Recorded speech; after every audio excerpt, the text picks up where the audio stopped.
나는 누구인가?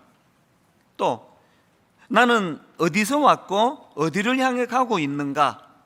그러니까 이런 질문들을 그 정체성과 관련된 질문이라 그렇게 말합니다. 박선웅 교수가 쓴 정체성의 심리학, 이 제목의 책을 보니까요, 그 정체성에 대해서 이렇게 설명합니다. 정체성이란 자신에게 중요한 것이 무엇이고 의미 있는 일이 무엇인지를 이해하고 이를 바탕으로 삶의 방향에 대해 결단을 내린 정도를 의미한다.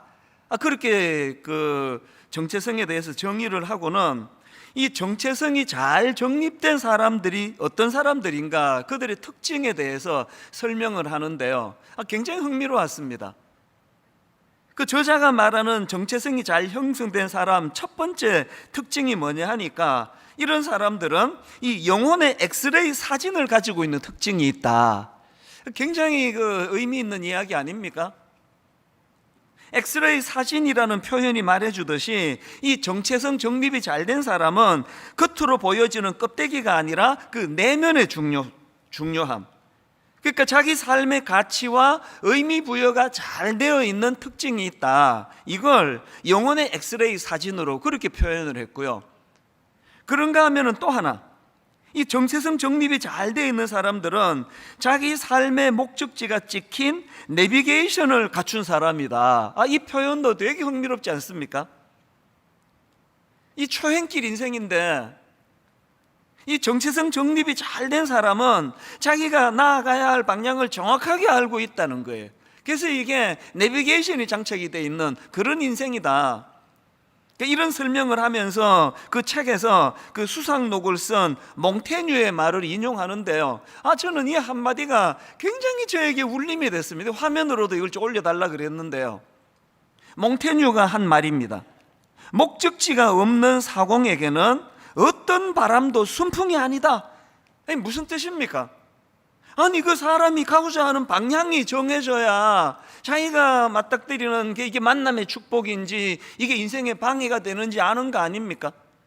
이 목적지가 없는 사공에게는 어떤 바람도 순풍이 아니다. 지금 막 인터넷으로 쏟아져 들어오는 그 정보들이 이게 내게 이게 유익한 건지 이게 내게 쓰레기 같은 건지 이것이 판가름 나려면 내 방향이 정해져야 된다는 거예요. 오늘 이 시대가 막 이 정보의 홍수인데 잘못하면 여기 빠져 죽습니다. 이 몽테뉴가 조언하는 이 메시지, 목적지가 없는 사공에게는 어떤 바람도 순풍이 아니다. 그래서 우리가 어떤 바람을 유익하게 사모하고 어떤 바람을 탓하기 전에 인생의 방향이 먼저 목적지가 정해져야 된다는 겁니다. 오늘 저는 여러분에게 이런 질문을 드리고 싶네요. 여러분에게는 이 내면의 아름다움을 잘 정리할 수 있는 영혼의 엑스레이 사진이 있습니까?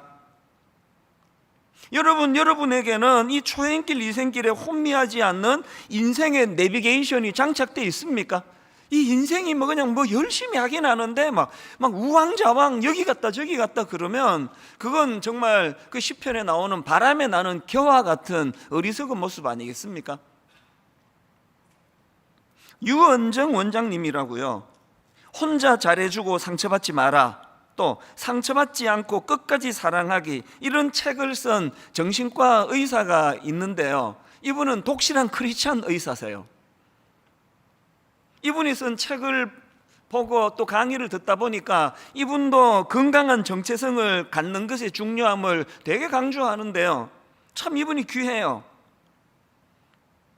이분이 이제 정신과 병원을 개원하고 보니까 너무 많은 사람들이 과거의 상처에 매몰돼서 허덕이고 있고 너무 많은 사람들이 인생의 어두운 밤을 보내고 있더라는 겁니다. 가슴 아픈 건 예수 믿는 사람도 예외가 아니더라는 겁니다.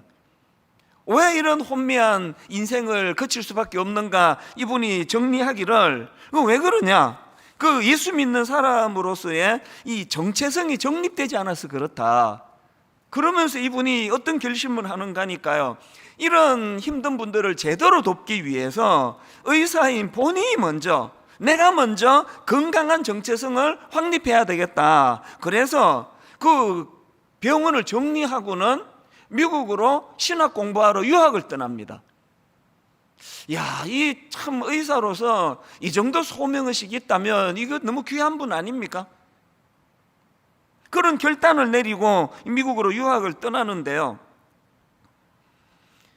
중요한 건 그 다음이에요. 제가 이분이 쓴 책을 읽다 보니까 그 저자 소개란에 이런 글이 있었습니다. 개원한 병원이 자리 잡기 시작했을 때 신학 공부를 위해 미국으로 훌쩍 떠났다.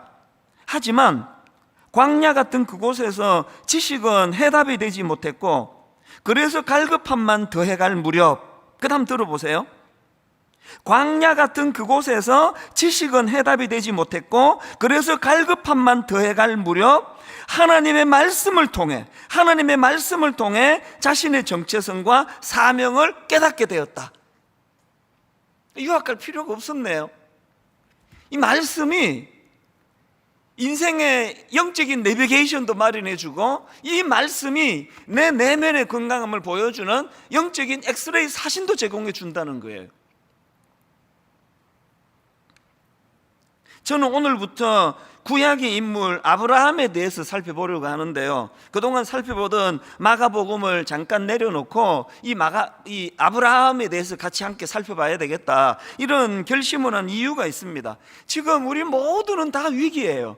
지금 코로나19가 2년째 지금 다가오고 있는데, 이게 지금 잦아들지 않고 주사 2번 다 맞았는데, 어제도 이게 또 이 확진자가 신기록을 세웠다. 이제 다음 주에는 4,000명을 돌파할지 모른다. 이게 언제 끝날지 모르니까 모두가 지금 다 지쳐 있는 상황 아닙니까?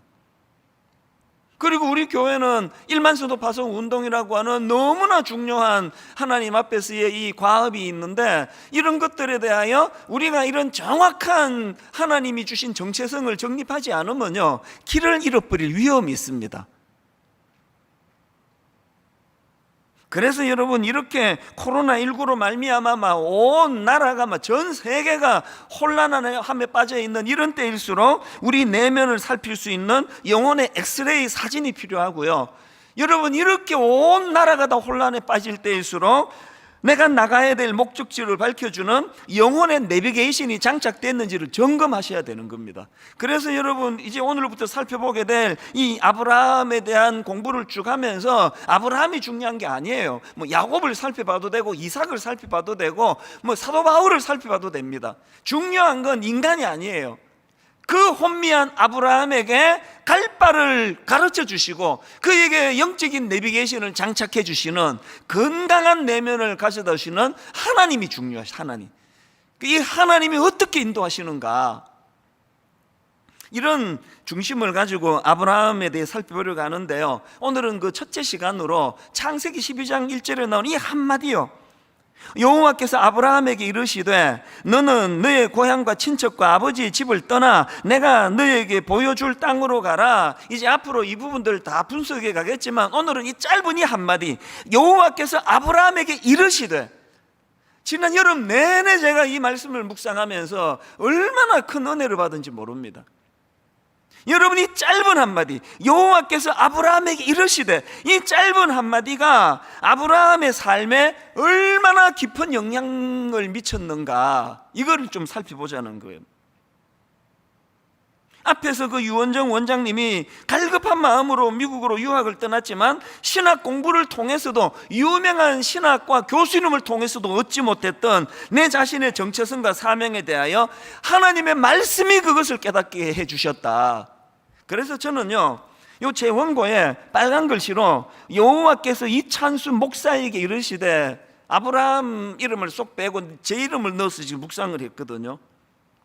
이제 이 아브라함에 대해 살펴보는 동안에 여러분 모두가 다 이런 욕심을 좀 내시면 좋겠습니다. 왜 아브라함만 그래? 여호와의 말씀이 이찬수 목사에게 이르시되, 여호와께서 어느 권사에게 이르시되, 여호와께서 어느 집사에게 이르시되, 청년에게 이르시되,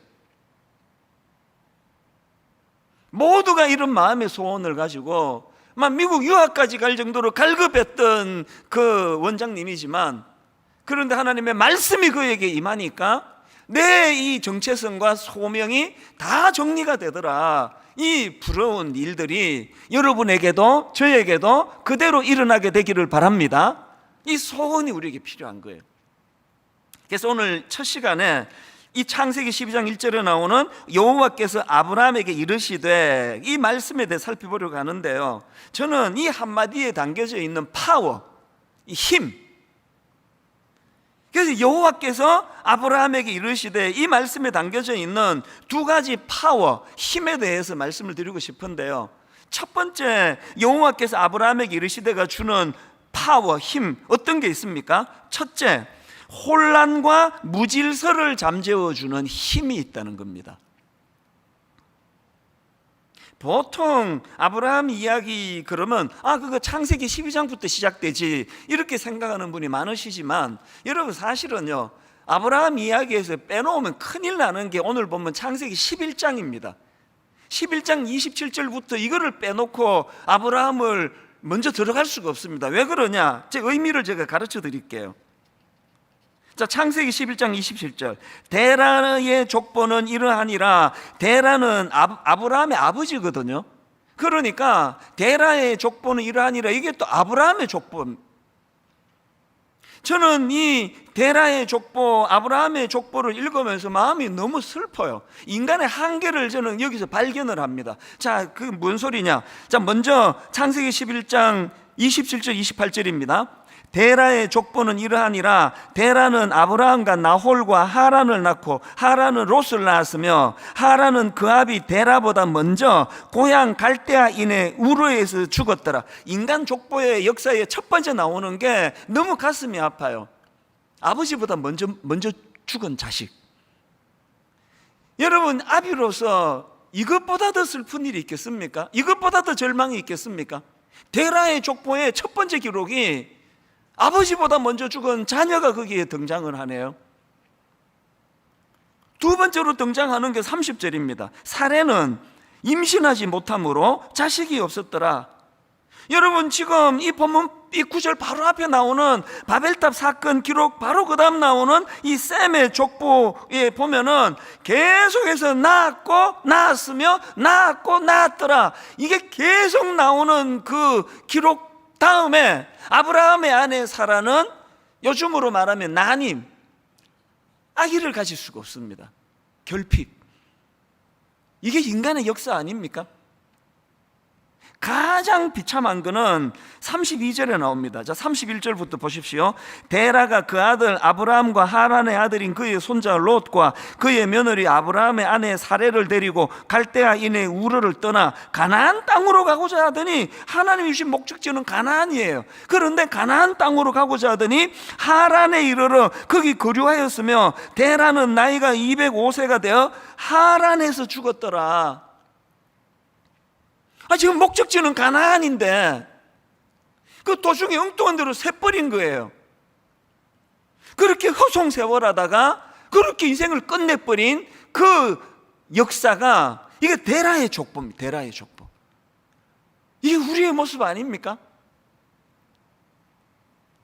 여러분이 가슴 아픈 인간 데라의 족보가 창세기 11장 27절부터 기록이 되고, 그리고는 그 다음에 나오는 것이 12장 1절, 여호와께서 아브라함에게 이르시되요.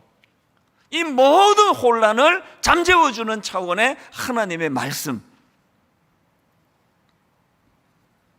제가 이 12장 1절 말씀의 의미를 좀 다각도로 살펴보려고 여러 책도 구해보고 논문도 또 살펴보고 그러다가 구약학 김재구 교수가 쓴 논문 하나를 발견했는데요, 그 논문에 나오는 도표 하나가 얼마나 제 마음을 명쾌하게 했는지 모릅니다.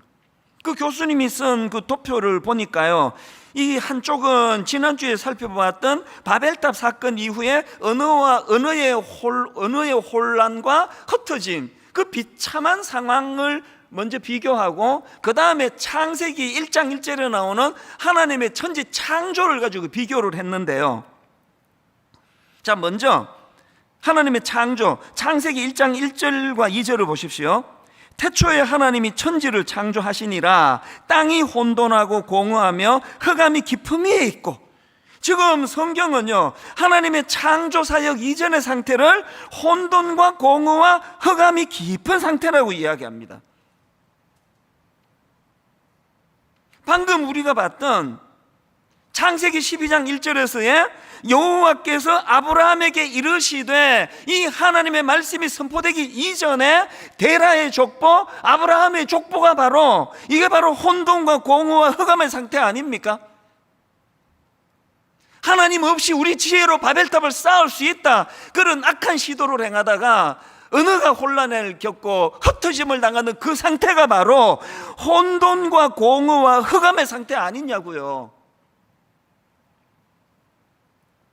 제가 이 창세기 1장 2절 말씀을 예전에 한번 다루었던 기억이 있는데요, 예레미야 4장 22절을 보십시오. 내 백성은 나를 알지 못하는 어리석은 자요, 지각이 없는 미련한 자식이라. 악을 행하기에는 지각이 있으나 선을 행하기에는 무지하도다. 왜 그런가 봤더니 23절, 보라 내가 땅을 본즉 혼돈하고 공허하며 하늘에는 빛이 없으며. 지금 이스라엘 백성들이 엄청난 타락의 상태인데, 그 타락의 상태를 보니까 하나님이 천지를 창조하시기 이전의 상태, 혼돈하고 공허하며 하늘에는 빛이 없는 상태더라는 겁니다.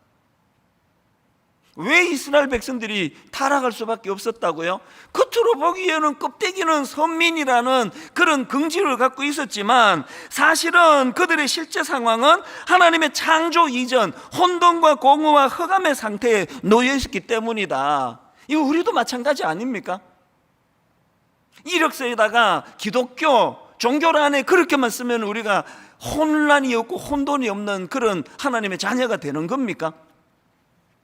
아니 여러분, 예수 믿는데 아니 왜 자꾸 이렇게 인생이 허무한 거냐고요. 아니 여러분, 분명히 예수 믿는데 왜 인생이 하나님의 창조 이전과 똑같이 혼돈과 공허와 흑암이 깊은 그런 상태에 빠지느냐고요. 체리 힐이 쓴 공허함이라는 그 책에 나오는 이 표현이요, 이 땅을 살아가는 우리 인생에게 불쑥불쑥 찾아오는 불청객이 두 가지가 있는데, 하나는 감기고 또 하나는 공허함이다. 아니 예수 믿었는데 이제 하나님이 나를 인도하시는 내 아버지가 되셨다 고백하는데, 어떻게 뭐 감기는 어떻게 할 수 없다 치더라도 어떻게 공허함이 내 인생에 지멋대로 불쑥불쑥 찾아오는 불청객이 되도록 방치할 수 있느냐는 겁니다. 왜 이런 허무함이 밀려온다고요? 지금 하나님은 가나안을 목적지로 가라고 그렇게 인생의 내비게이션을 장착해 줬는데, 지금 우리는 하란이라는 엉뚱한 곳에 기웃거리고 있어서 그런 거 아닙니까? 인생이 혼란스러우세요? 막 공허하세요? 지금이야말로 창세기 12장 1절 말씀이 들려져야 될 때입니다. 여호와께서 누구누구에게 이르시되. 근데 여기서 한 가지 흥미로운 게 있는데요, 자 다시 이제 그 천지를 창조하시던 창세기 1장으로 가시는데요, 자 창세기 1장 3절입니다. 하나님이 이르시되 빛이 있으라 하시니 빛이 있었고. 여러분 여기에요, 하나님이 이르시되 빛이 있으라 하시니 빛이 있어, 하나님의 창조 사역이 시작이 됐는데, 여기 나오는 하나님이 이르시되 할 때 이르시되가 히브리어로 아마르예요. 그런데 중요한 게 뭐냐, 하나님이 그 흑암과 그 혼돈과 공허 속에 빠져있던 그 세상을 창조하실 때 사용하셨던 아마르, 이르시되, 이게요 그 혼란한 데라의 족보가 기록된 11장이 끝나자마자 나오는 12장 1절에서 여호와께서 아브라함에게 이르시되, 여기 나오는 이르시되가 이게 히브리어로 아마르예요.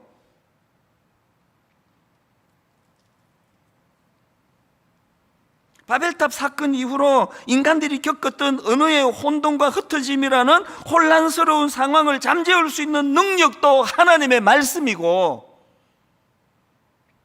아브라함의 아버지 데라의 족보에 나오는 그 혼란스러운 상황을 잠재우는 능력도, 이것도 하나님의 아마르가 있을 때 가능하다는 겁니다.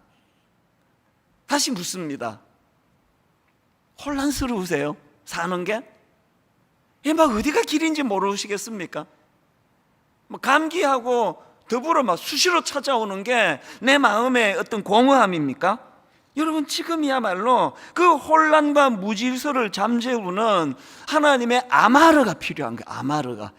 이 좋지도 않은 이 목소리 스피커 타고 이 찬수 목사 목소리만 흘러가는 예배가 아니라 하나님의 아마르가 선포되는 예배가 되기를 바랍니다. 우리의 혼란을 잠재워주는 그 데라의 족보가 말로 다 할 수 없이 슬프디 슬픈 아버지보다 먼저 죽는 아들이 나오고 온 세상이 낳고로 기록되고 있는 거기에 자녀를 낳을 수 없는 슬픔. 하나님은 가나안을 목적지로 정해주셨는데 도중에 엉뚱한 대로 새버려가지고 거기에서 인생 다 허비하고 그렇게 죽어버리는 인생, 이 모든 혼란을 잠재워주는 그런 차원에서 하나님이 창세기 12장 1절에서 말씀해 주시는 게 이게 아브라함에게 주신 아마르의 선포라는 겁니다. 그런가 하면은 두 번째로 여호와께서 아브라함에게 이르시되 이게 왜 파워냐, 이게 왜 힘이냐, 이 여호와께서 아브라함에게 이르시되라는 이 말씀이 힘이 되는 건요, 이거는 다시 출발하게 하는 힘을 갖고 있기 때문이에요. 본문 31절 32절 다시 보십시오. 데라가 그 아들 아브라함과 하란의 아들인 그의 손자 롯과 그의 며느리 아브라함의 아내 사레를 데리고 갈대아인의 우르를 떠나 가나안 땅으로 가고자 하되 하란에 이르러 거기 거류하였으며 데라는 나이가 205세가 되어 하란에서 죽었더라. 제가 이 모리아 산으로 가는 길, 이런 책이 있는데 옛날에 나온 책이에요. 이 책을 보니까요, 왜 목적지는 가나안인데 도중에 엉뚱한 곳에 머물렀는가, 하란에 왜 머물렀는가, 그 설명하는 대목이 있더라고요. 하란은요, 교차로라는 뜻을 가진 이름이래요. 하란은 그 이름 뜻 그대로입니다. 길이 잘 연결돼 가지고 국제무역로의 교차점에 위치해 있던 지역이었답니다. 그러니까 상업도시로 번성했던 곳이 하란이래요. 이게 뭘 의미합니까? 아브라함 일행이 보기에 떠나온 자기 고향 갈대아 우르보다 훨씬 번창했고, 또 자기들 같은 이런 이주민들이 일자리를 너무나 쉽게 구할 수 있는 그런 곳이니까 눈이 번쩍 뜨여진 거 아닙니까? 거기에 뭐 잠깐 머물다 가기로 해서 머물렀는지 뭐 둥지를 틀려고 했는지는 잘 모르겠지만 결국은 거기서 아버지 데라가 헛송세월하고 죽어버리잖아요. 저는 이런 분석의 글을 읽으면서 저 자신을 돌아보게 되는 겁니다. 사실 저는요, 30살 되던 해에 5남매 중에 막내인데도 불구하고 가족을 떠나가지고, 어머니를 떠나가지고 그렇게 보따리 2개 들고 한국에 와서 지낸 지가 지금 31년 차예요. 어머니를 모시고 못 산 게 31년이 됐습니다. 왜 그런 역이민을 결정했을까요? 하나님이 저에게 이 소명을 주셨기 때문이에요. 한국에 가서 청소년들을 도와라, 그리고 교회를, 아름다운 교회를 세워라. 저는 이 데라의 모습을 보면서 마음의 소원을 가져요. 하나님, 그렇게 이민 생활을 끝내고 모든 가족을 떠나 그렇게 하나님 말씀대로 한국에 돌아왔는데 제 인생의 마지막이 하란이 아니기를 바랍니다. 하나님, 내 사역의 마지막이, 내 은퇴하는 그 순간에 봤더니 화려한 하란에 서 있어요. 그럼 내 인생은 실패하는 거 아닙니까?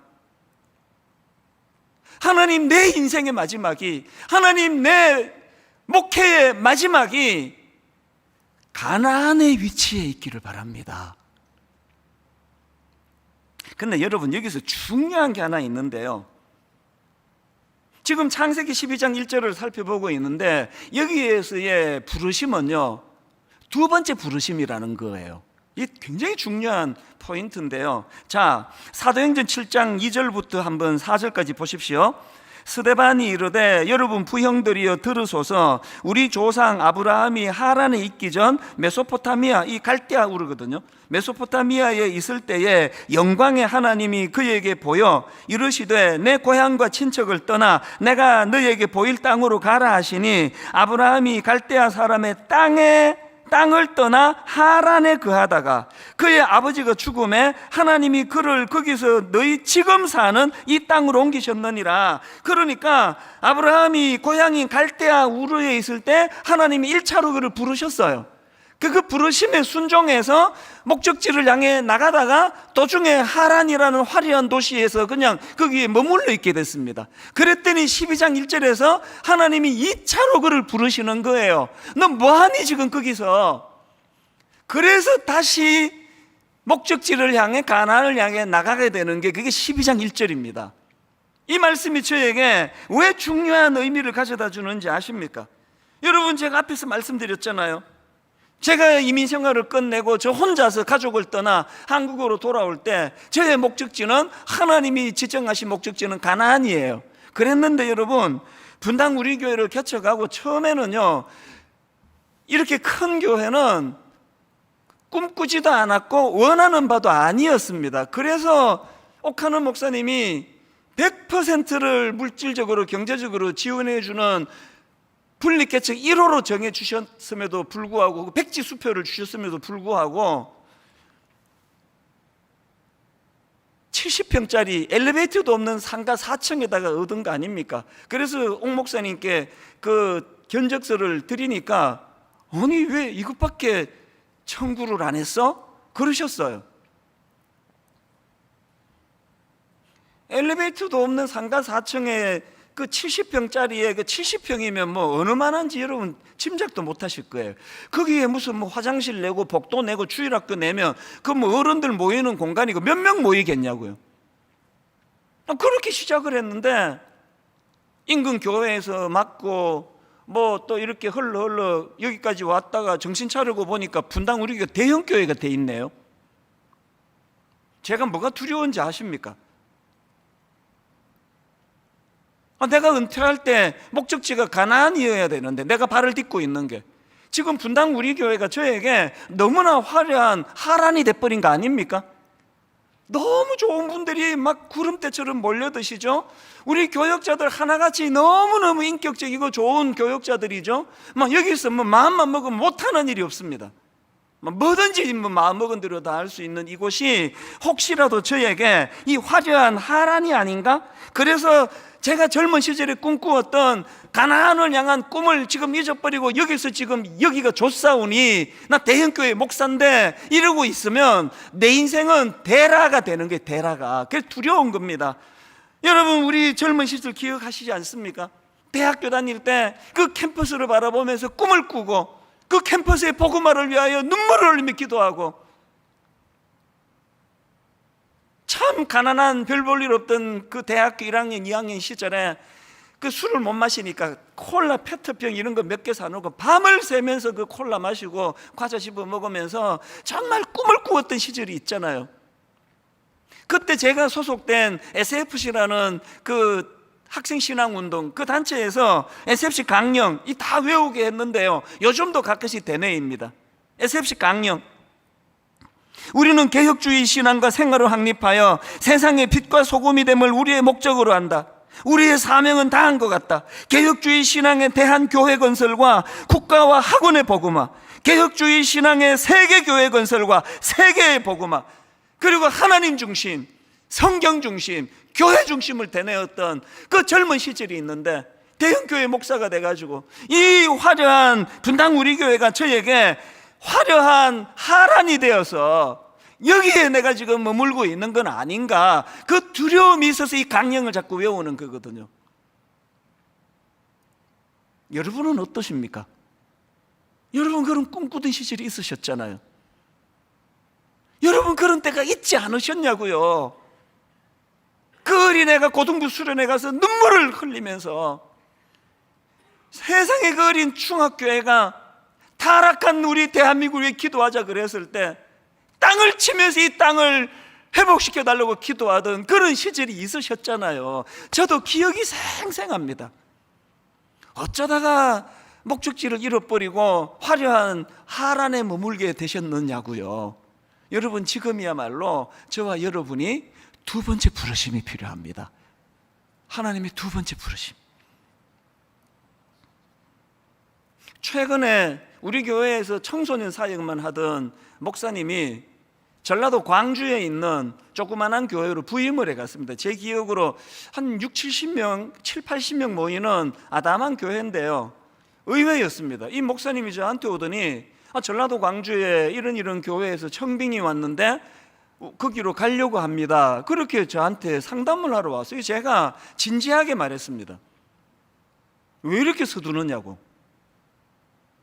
아니 지금 교구 사역도 안 해보고 중등부만 하다. 저도 그런 입장인데, 사실은 저도 뭐 그렇게 어른 목회도 안 해보고 개척을 했긴 한데 당신은 안 그러면 좋겠다. 그래서 제가 진지하게 숙제를 줬어요. 아내와 함께 정말 하나님의 뜻을 구하는 기도를 드려봐라. 하나님의 응답이 있으면 그때 나한테 다시 오라고. 그랬더니요, 이 목사님이 며칠 뒤에 왔어요, 저한테.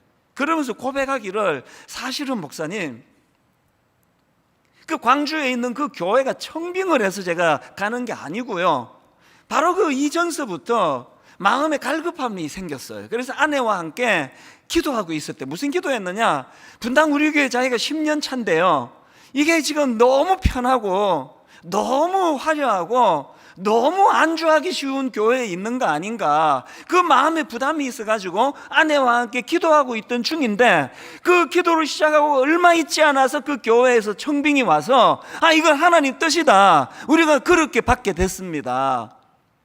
제가 그 자리에서 축복하며 허락을 했습니다. 그리고 지금도 그 목사님이 마음에 계속 머물러 있어요.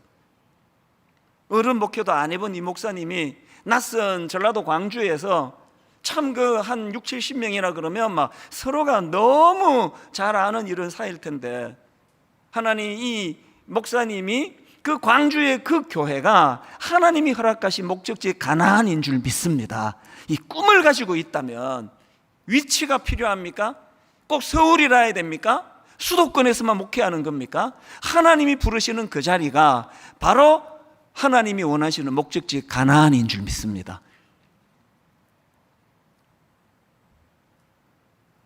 얼마 전에 대구로 부임해 간 그 목사님도 마찬가지예요. 제가 내부 15명, 외부 15명 할 때 15명을 뽑았으면 이 목사님 이름이 들어갔죠. 그러나 제가 함부로 할 수 없으니까 전체 교역자들에게 1년에 걸쳐가지고 5번에 걸쳐서 10명씩 후보자 이름을 기도하면서 써내라고 그렇게 결정이 됐더니, 이게 사실은 좀 공정하지 못하잖아요. 청년부 오래 하고 있고 그러면 잘 몰라요, 서로가.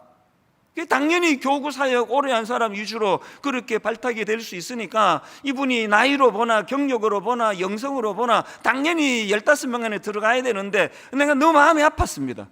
이름이 빠져 있는 거예요. 그런데 내가 깜짝 놀랐던 건 이분의 진가를요, 그 다음에 알게 된 겁니다. 하나도 흔들리지 않고 하는 이야기가, 목사님 하나님의 뜻인데 진짜 기도해야 되는 건 15명 안에 들어간 그 목사님들입니다. 얼마나 양상이 복잡해지겠냐고, 기도하겠다고. 그래서 제가 대구에 그 교회 청빙 공고가 청빙했을 때 제가 자신 있게 이 목사님을 내가 추천한 거예요. 한 번씩 연락이 와요. 한 번도 경험해보지 못한 낯선 땅 대구에서, 아내도 사모님도 대구가 고향이 아니고 이 목사님도 경상도가 고향이 아닌데, 그 낯선 땅 대구에서 안쓰럽잖아요. 한 번씩 연락 올 때마다, 오늘 본문으로 빗대어 설명을 하자면, 하나님께서 나에게 허락하신 가나안이기 때문에, 이곳이 나의 목회지이기 때문에 너무나 감사하게 행복하게 사역하고 있습니다. 여러분, 한국 교회가 뭐 변질했고 타락했고 이런 소리 많이 하지만요, 그렇지 않습니다. 곳곳에 참 하나님 맡기신 그 사명을 따라 이곳이 나의 가나안입니다, 눈물로 고백하며 그 자리를 지키는 주의 종들이 얼마나 많은지 모르고, 그런 종들을 위하여 기도로 후원해야 되는 책임이 있다는 거 기억하시기를 바랍니다. 오늘 결론을 이렇게 내리기 원합니다. 여러분, 그 스티브 잡스가 스탠포드 대학교 졸업식 때 했던 그 축사, 유명하게 떠도는 축사 중에 한 대목을 읽어드리고 말씀을 마무리하려고 하는데요, 스티브 잡스가 대학 졸업생들에게 이렇게 말했습니다. 여러분의 삶은 한정되어 있으니 다른 사람의 삶을 살면서 여러분의 삶을 낭비하지 마세요.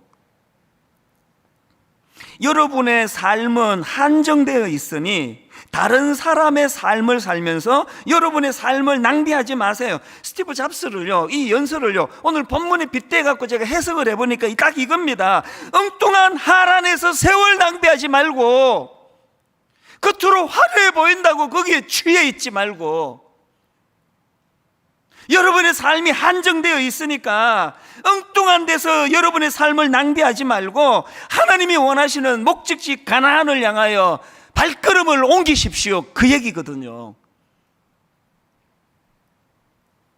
어떤 분은 분당 구륙에 남으셔서 이곳이 여러분의 가나안이 되기를 원합니다. 어떤 분들은 29교회로 옮기셔서 그곳이 여러분의 가나안이 되기를 원합니다. 어떤 분은 지역에 있는 작은 교회에 너무너무 신실한 목사님이 목회하는 그 교회로 옮기셔서 그곳이 여러분의 가나안이 되시기를 바랍니다.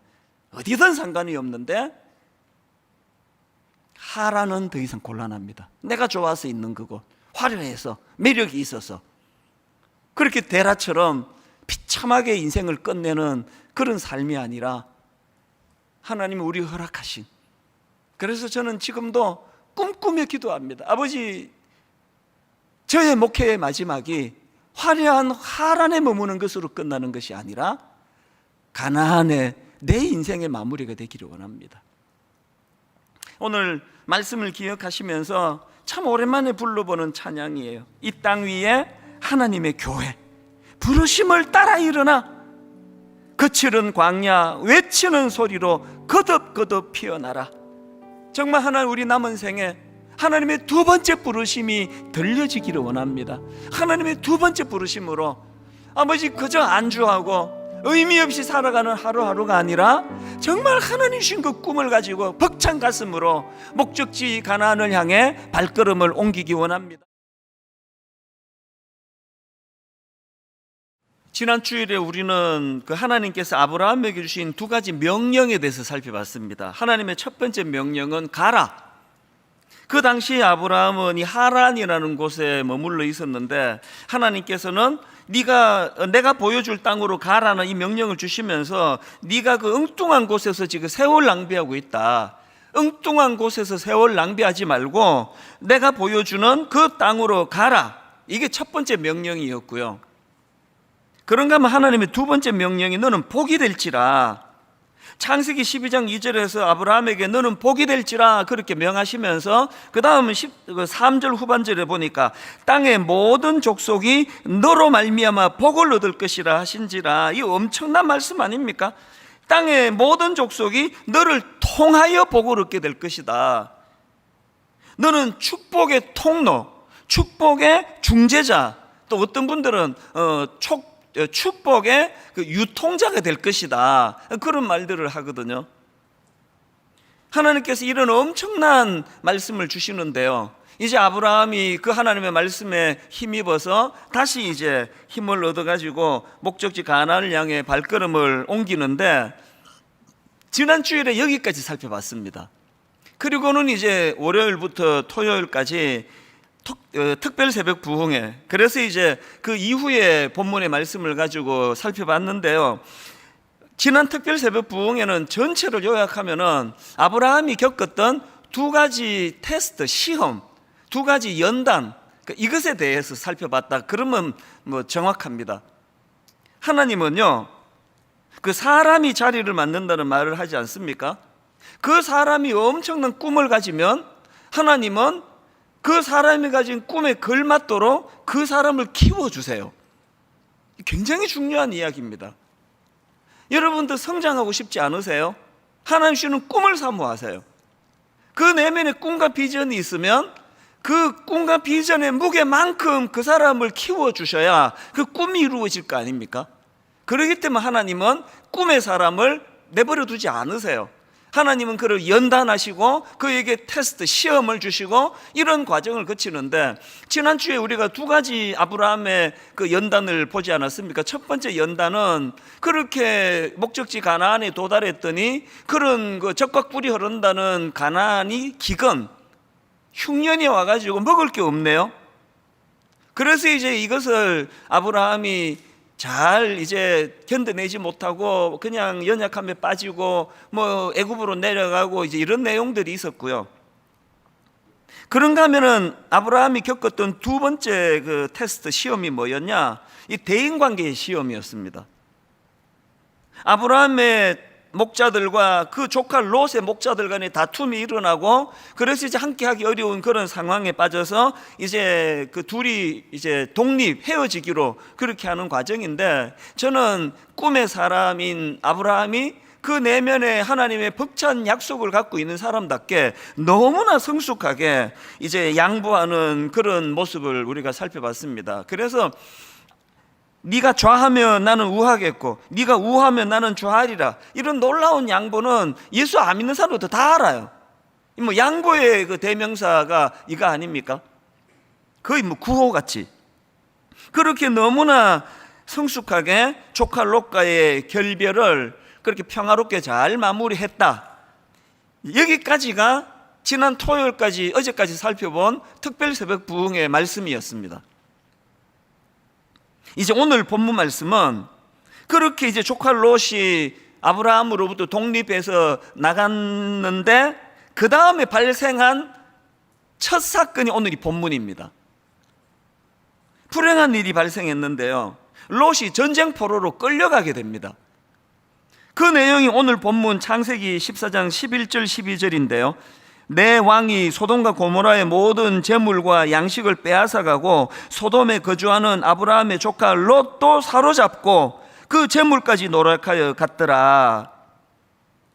이게 지금 어떤 상황인가 하면은요, 삼촌 아브라함이 그렇게 큰 양보, 네가 어디를 택하든지 네가 먼저 택하라, 그럼 내가 양보하마, 그렇게 배려를 해줬더니 이 롯이 너무나 어리석은 판단을 하는 겁니다. 그저 겉으로 보기에 물이 넉넉하고 또 여호와의 동산처럼 풍성해 보이는 겉보기에 좋은 이런 것들을 롯이 택해가지고 거리로 이제 내려갔더니요, 불행한 일이 생기는 겁니다. 왜 불행한 일이 생기느냐?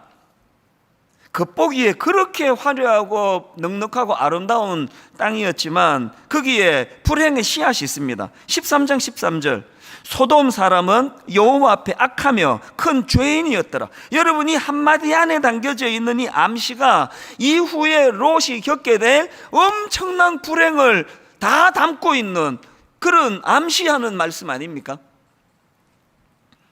이렇게 탐욕으로 잘못 선택한 그 땅에서 롯이 엄청나게 끔찍한 일을 이제 겪게 되는데요, 그 첫 번째 나온 게 그게 전쟁입니다. 롯이 모르는 게 하나 있었습니다. 롯이 뭘 몰랐느냐? 자기 눈에 그렇게 탐나는 땅이면요, 그 땅은 모든 탐욕에 쩔은 사람들이 다 노리는 땅이라는 모르는 거 아닙니까? 이런 측면으로요, 롯이 그렇게 포로로 잡혀간 오늘 본문 사건은요, 탐욕에 찌든 롯에 대한 하나님의 징계다, 이렇게 분석을 하면 정확합니다. 탐욕으로 하나님의 인도하심을 볼 줄 모르는 롯이 겪어야 하는 징계. 사실 이런 관점으로 본문을 보면은요, 되게 흥미로운 거 하나 있습니다. 오늘 본문 전후 한번 보시면요, 롯을 묘사할 때 꼭 같이 나오는 게 있습니다. 한번 보십시오. 창세기 14장 12절 소돔에 거주하는 아브라함의 조카 롯도 사로잡고, 그 다음 보세요. 그 재물까지 노력하여 갔더라. 롯만 잡혀갔다 그러면 되는데 그 재물까지를 거기다 이제 부연해서 넣었습니다. 이후에 이제 아브라함이 그를 구출해 주는데 그 기록한 내용도 똑같습니다. 자, 그 다음 나오는 16절을 보십시오. 모든 빼앗겼던 재물과 자기의 조카 롯과, 그 다음 보세요. 그의 재물과, 이 또 꼭 나옵니다. 조카 롯과 그의 재물. 아니 그냥 롯만 구해줬다 그런 되는데 롯과 그의 재물을 구해줬다. 이 롯 입장에서요, 그 재물을 구하지 않고 자기만 구해주는 건 의미가 없다, 뭐 그런 생각을 했나? 이제 성경이 의도적으로 지금 기록하고 있는 포인트가 뭡니까? 롯과 그 재물을 동일시함으로 해가지고 강조하는 게 뭐겠습니까? 롯은요, 어떤 가치관을 가졌습니까? 가장 사랑하고 가장 중요하게 여겼던 것도 재물이고요. 이 뭐 롯의 존재 자체가 이 재물과 자기 이름을 한 세트로 묶을 정도로 뭐 모든 것이었습니다. 아니 뭐 사람들하고 잘 지내는 게 무슨 소용이야? 뭐 이 돈만 있으면 되지. 뭐 하나님 도움 필요 없어. 돈이 나를 인도하는 것이. 이게 롯이었습니다.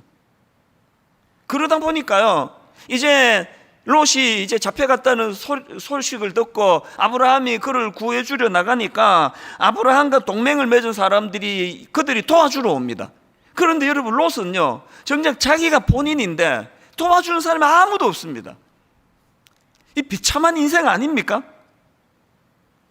그래서 저는 오늘 그 롯의 이 모습을 포인트로 해가지고 이 탐욕이 가진 문제점에 대해서 좀 살펴보려고 하는데요, 앞에서 이제 탐욕이 가진 문제점 일반적인 그 두 가지를 나누고, 그리고 이제 그 다음에 더 본질적으로 중요한 의미 한 가지를 이제 더 덧붙여 진행하려고 하는데요. 자, 여러분, 이 탐욕이 가진 문제 첫 번째가 뭐냐? 탐욕은요 우리의 분별력을 흐리게 만듭니다.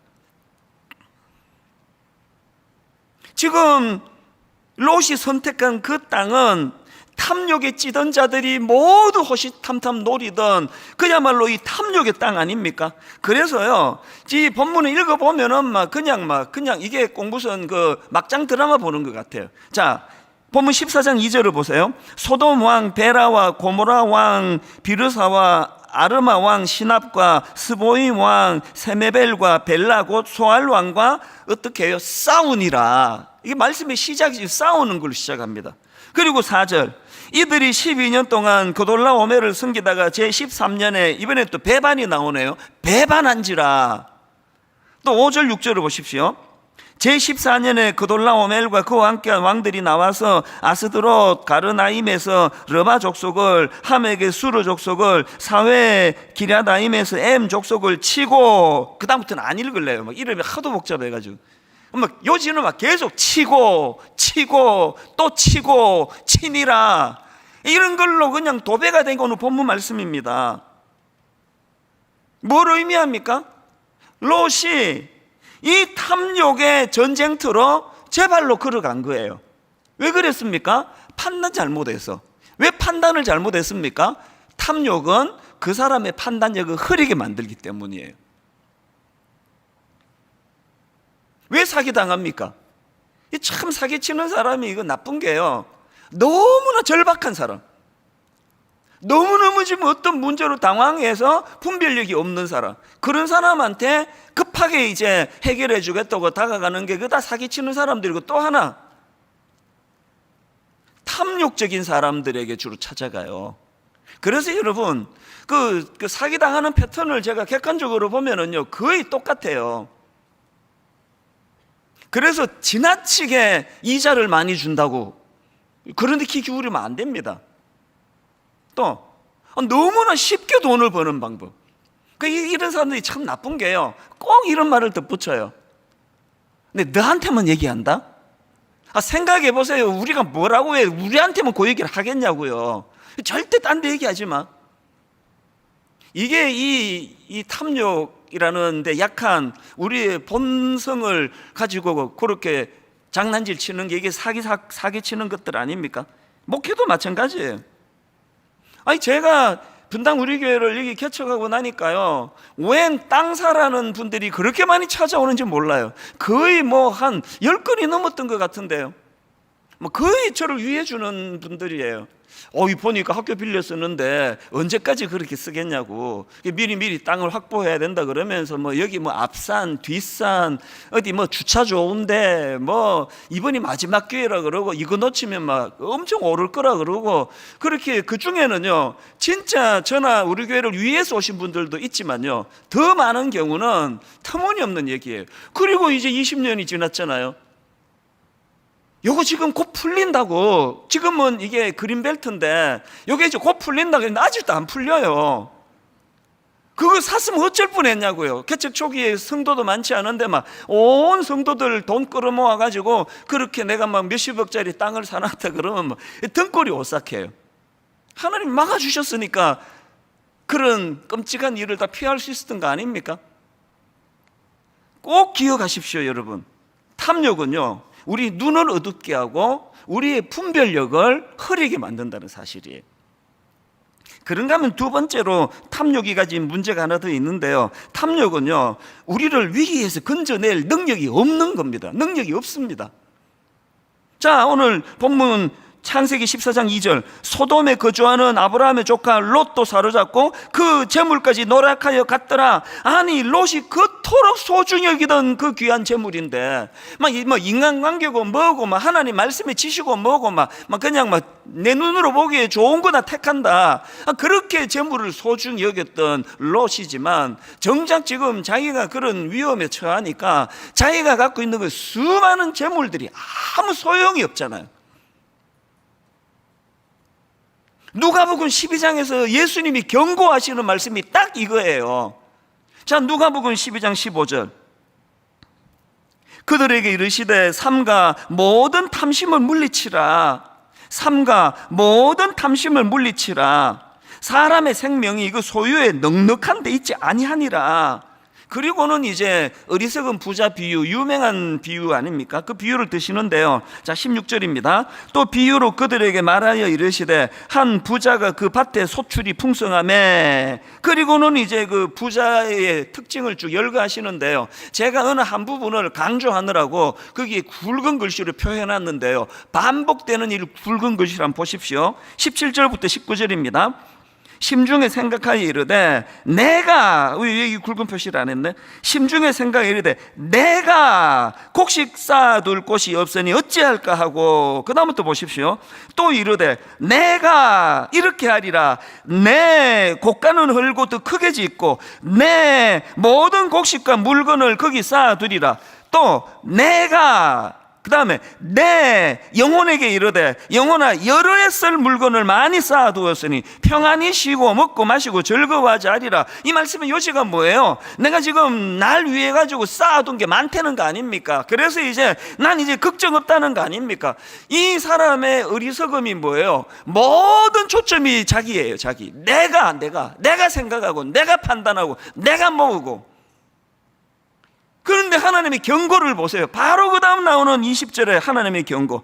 하나님은 이르시되 어리석은 자여, 오늘 밤에 너의 영혼을 도로 찾으리니 그러면 네가 준비한 것이 누구의 것이 되겠느냐? 제가 왜 탐욕은 자기를 위기에서 건져줄 능력이 없다 이야기합니까? 하나님이 말씀하시잖아요.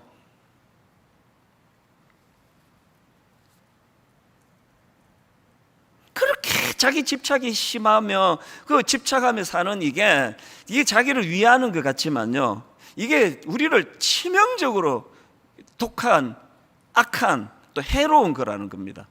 그리고 이건 악한 본능이에요. 제가 재밌는 글을 하나 읽었는데요, 링컨 대통령에게 두 아들이 있었다고 합니다. 이게 뭐 실화인지 아닌지는 모르겠습니다. 이 아이들이 어릴 때 어느 날 막 엄청나게 싸운 거예요. 이게 평상시와 다르게 어마어마하게 이제 싸우고 막 다투고 그래가지고요, 인근에 있는 지금 미국은 울타리가 없으니까 앞집 옆집 다 친하게 지내거든요. 미국의 저 링컨의 이웃에 있던 사람이 와가지고, 아니 오늘 왜 이렇게 애들이 이렇게 싸웁니까? 무슨 일입니까? 그랬더니 링컨의 말이 너무 재밌습니다. 이렇게 말했습니다. 웃으면서.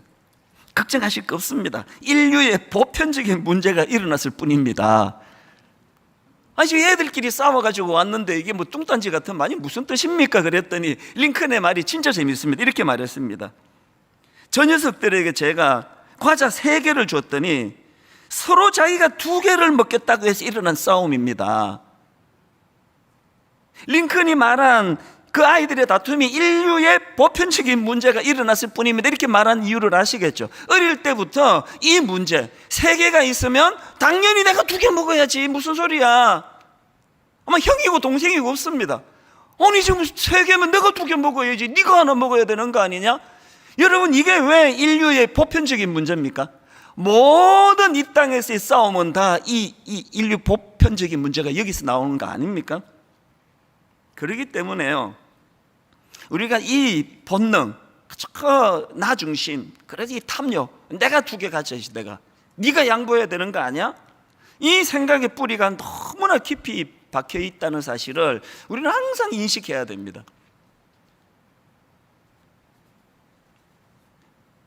홍정기 목사님이 쓰신 책에 보니까요, 나인 홀든 리브의 말을 인용하는데 이게 참 의미가 있습니다. 화면으로 한번 보십시오. 욕망이란 창조 때 주어진 인간 본성이 아니라 이기적 동물로 타락함으로 나타난 제2의 습성이다. 무슨 소리인지 아시겠죠? 하나님 절대 우리를 이렇게 탐욕적으로 만들지 않으셨다는 거예요. 이게 원래 우리의 모습이 아니라는 겁니다.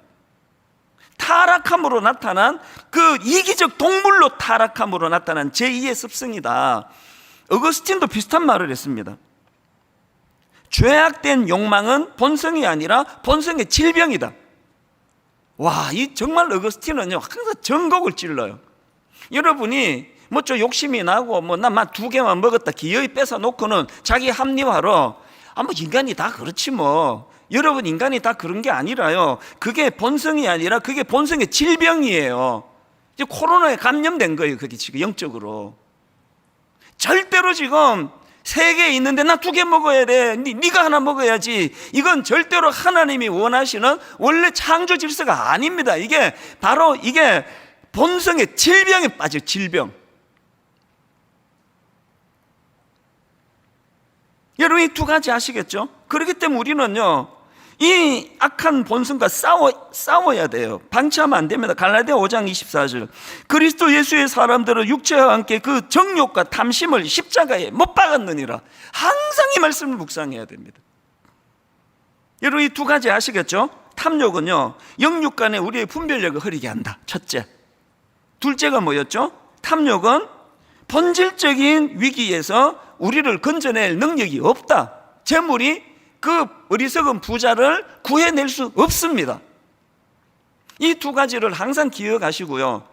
저는 여기다가 한 가지 더, 이거 외에도 우리가 탐욕을 경계해야 되는 결정적인 이유가 하나 있는데, 3번째, 그게 그겁니다. 탐욕은 하나님의 명령인 주신 복을 흘려보내지 못하게 한다는 거예요. 지난주부터 계속 강조하지만 여러분, 하나님은 저와 여러분에게 복 주시기를 원하시는 분이에요. 여러분, 이거 믿음으로 받으셔야 돼요. 그리고 당당하게 구하세요. 복 주시기 원합니다. 하나님 약속하지 않으셨습니까? 저에게 복을 주시기 원합니다. 근데 왜 이 응답이 잘 안 되는가 보니까 그 다음을 안 해서 그런 것 같아요. 항상 세트로 기도하세요. 앞으로 하나님 복 주시기 원합니다. 그 주신 복을 먼저 내가 감사함으로 누리고, 그리고 하나님을 고여두지 않고 이 복을 유통하겠습니다. 흘려보내겠습니다. 나누겠습니다. 베풀겠습니다. 하나님이 이미 우리에게 많은 복 주신 거 기억하고 감사해야 돼요. 저는 매 특별 새벽 부흥회 때마다 느끼는 감정인데요, 이번에도 막 너무너무 힘든데 너무나 행복했습니다.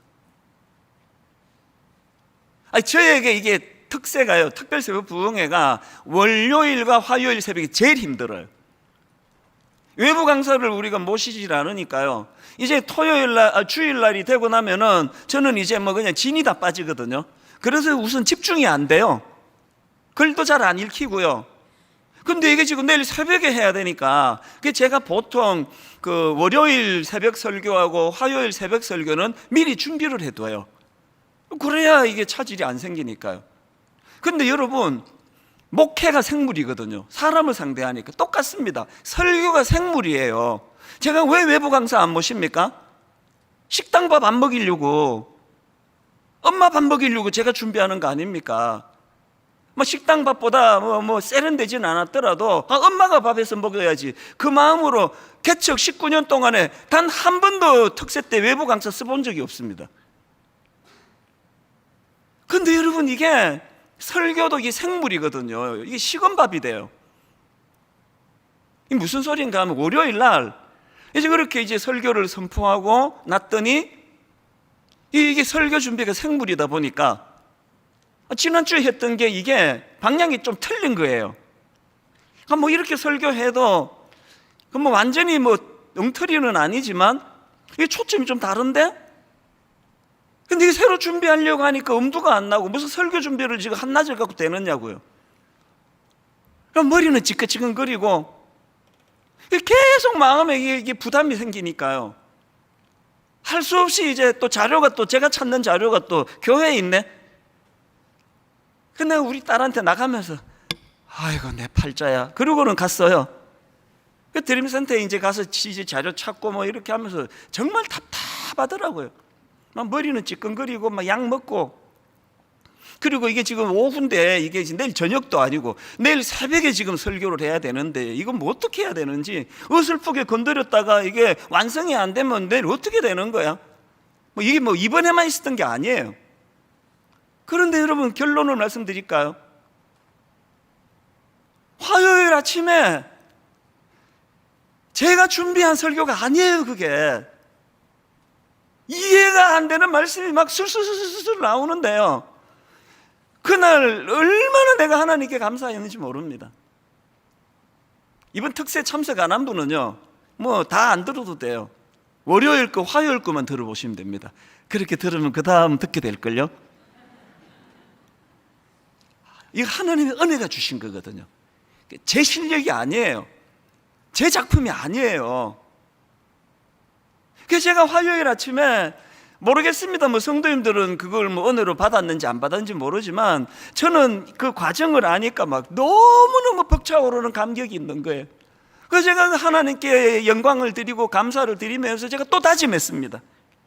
하나님 지난 19년 내내 저를 이렇게 복으로 인도해 주셨는데 이제 하나님 그 긴 19년 동안 분당 우리 교회가 저에게 이처럼 많은 복을 보내주신 거 너무나 감사하고 너무나 누리면서 한 가지 또 약속을 드립니다. 이 복을 가두어 두지 않고 흘려보내겠습니다. 작은 교회로 어려움을 당한 한국교회로 아버지 복을 흘려보내기를 원합니다. 화요일날 제가 마음으로 또 다짐을 하고 그렇게 수, 목, 금, 토를 보내는데 막 너무 기쁜 거예요. 막 마음이 막 너무너무 벅차오르고 그래서 막 월요일 날에는 막 힘드니까요. 막 하여튼 우리 집사람은 죽어나요. 내가 나한테 이제 짜증이 나는데 나한테 짜증을 다 들어야 돼. 아 이거 외부 강사 쓰면 되는데 뭐가 그렇게 또 독특해. 지가 다 한다고 지가 저 아닙니까? 아 외부 강사 쓰면 되는데 뭐하러 이렇게 복잡하게 만드느냐고. 내년에는 꼭 내 외부 강사 쓸 거야. 막 그렇게 하면요 우리 집사 아무 말 안 해요. 그러세요 알거든. 화요일 되면 말이 바뀐다는 걸. 왜 외부 강사를 씁니까? 내년에도 제가 할 건데. 뭘 말하는지 아시겠습니까? 몸부림치고 노력하는 그곳에 하나님이 복 주시는 줄 믿으시기를 바랍니다. 여러분 하나님 안에서 많은 복을 받아 누리시기를 바랍니다. 사업하시는 분 물질의 복을 하나님께 구하세요. 단 최선을 다해서 이가다 죽을 사람처럼 그렇게 달려가시면서 그리고 그래서 물질의 복을 주시면 그건 가두어 두시면 안 됩니다. 여러분 그 이스라엘의 두 바다가 있잖아요. 헐몬산에서 내려주는 그 풍성한 물을 공급받는 건 공통점인데요. 그렇게 헐몬산에서 내려주는 그 풍성한 물을 갈릴리 바다는 그거를 요단강으로 흘려 보내줍니다. 그래서 거기는 생명이 살아있어요. 똑같이 헐몬산에서 풍성한 물을 흘려 보내주는데 사해 바다는요 그렇게 요단강 줄기로 찾아온 그 물을 가두어 두고 아무데도 안 보내요. 그래서 사해는 글자 그대로 죽은 바다예요. 생물이 살 수 없습니다. 이거 아셔야 됩니다. 우리 여성분들은 이 설명하면은 막 확 이해가 될 것 같아. 오늘 집에 가서 아니면 이미 집에 있는 분 예배 마치고 냉장고 열어보세요. 냉동실에 문이 안 닫힐 정도로 꽉 닫 냉장실에 막 온 음식 여러분 다 아시잖아. 이제 연말에 이거 다 버릴 거라는 거. 작년에도 겪었고 재작년에도 겪었는데 원래 여전히 그렇게 쌓여있는 음식들 절대로 안 먹고 버릴 거라는 거 알면서도 못 버리는 그게 오늘 제가 말하는 그게 탐욕이에요. 냉장고 청소하면서 맨날 독백하잖아요. 아 이렇게 버릴 줄 알았으면 내가 경비 아저씨 갖다 줬을 건데 싱싱할 때 말이야. 아 이거 기왕에 버릴 것 같은데 내가 이거 우리 친정어머니 갖다 드릴 걸. 이게 탐욕이에요. 여러분 이거 흘려보내지 않으면요 사해 바다가 돼요. 설마 여러분 인생이 사해받아 갔기를 원하는 분 계세요? 여러분에게만 다가오면 그 사람이 다 시들시들해지고, 여러분에게만 다가오면 그 사람이 다 죽어요. 어떤 사람은 그러잖아요. 우리 집은 꽃만 피우면 다 죽는다. 그 꽃이 무슨 죄예요? 여러분, 흘려보내야 돼요. 계속 흘려보내야 되는데요. 근데 여러분, 아까도 말씀드렸잖아요. 우리가 하나님 앞에서 아무리 애를 써도 그게 안 되기 때문에, 그래서 갈라디아 5장 24절 다시 보십시오. 그리스도 예수의 사람들은 육체와 함께 그 정욕과 탐심을 십자가에 못 박았느니라. 내가 안 되니까 십자가를 의지하는 거 아닙니까? 여기 나와 있는 탐심은요, 원어로 보면은요, 열렬한 욕망에 집중되어 있는 상태, 이게 지금 성경이 말하는 탐심입니다. 열렬한 욕망에 집중되어 있어가지고 내 힘으로는 벗어날 수 없는 상태, 그래서 십자가를 의지하는 겁니다.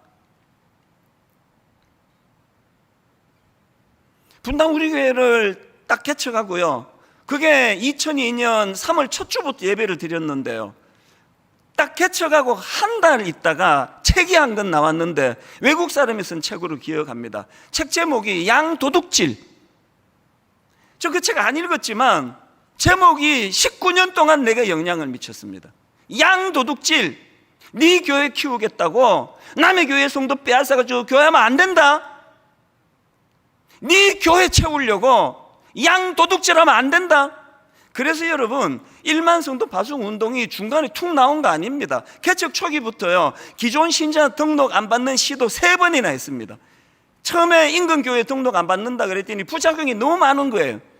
그게 또 허지부지 됐다가 또 정신 차리고 또 인근교회 등록 안 받는다. 마지막 4번째 이제 기존 신자 등록을 안 받는다가 철저히 이루어진 거 너무너무 감사합니다. 그 모든 출발에 내 마음에 양도둑질 안 된다. 네 한 교회만 잘 되는 거 그거 곤란하다. 그게 사해바다 아닙니까? 목회자니까 이런 문제를 가지고 교회를 근심한다면 여러분 삶의 현장에서 뭘 갖고 여러분 근심하시겠습니까? 복 많이 받으시기 바랍니다. 그런데 그 받은 복을 가두어 두면 여러분 인생이 사해바다가 돼요.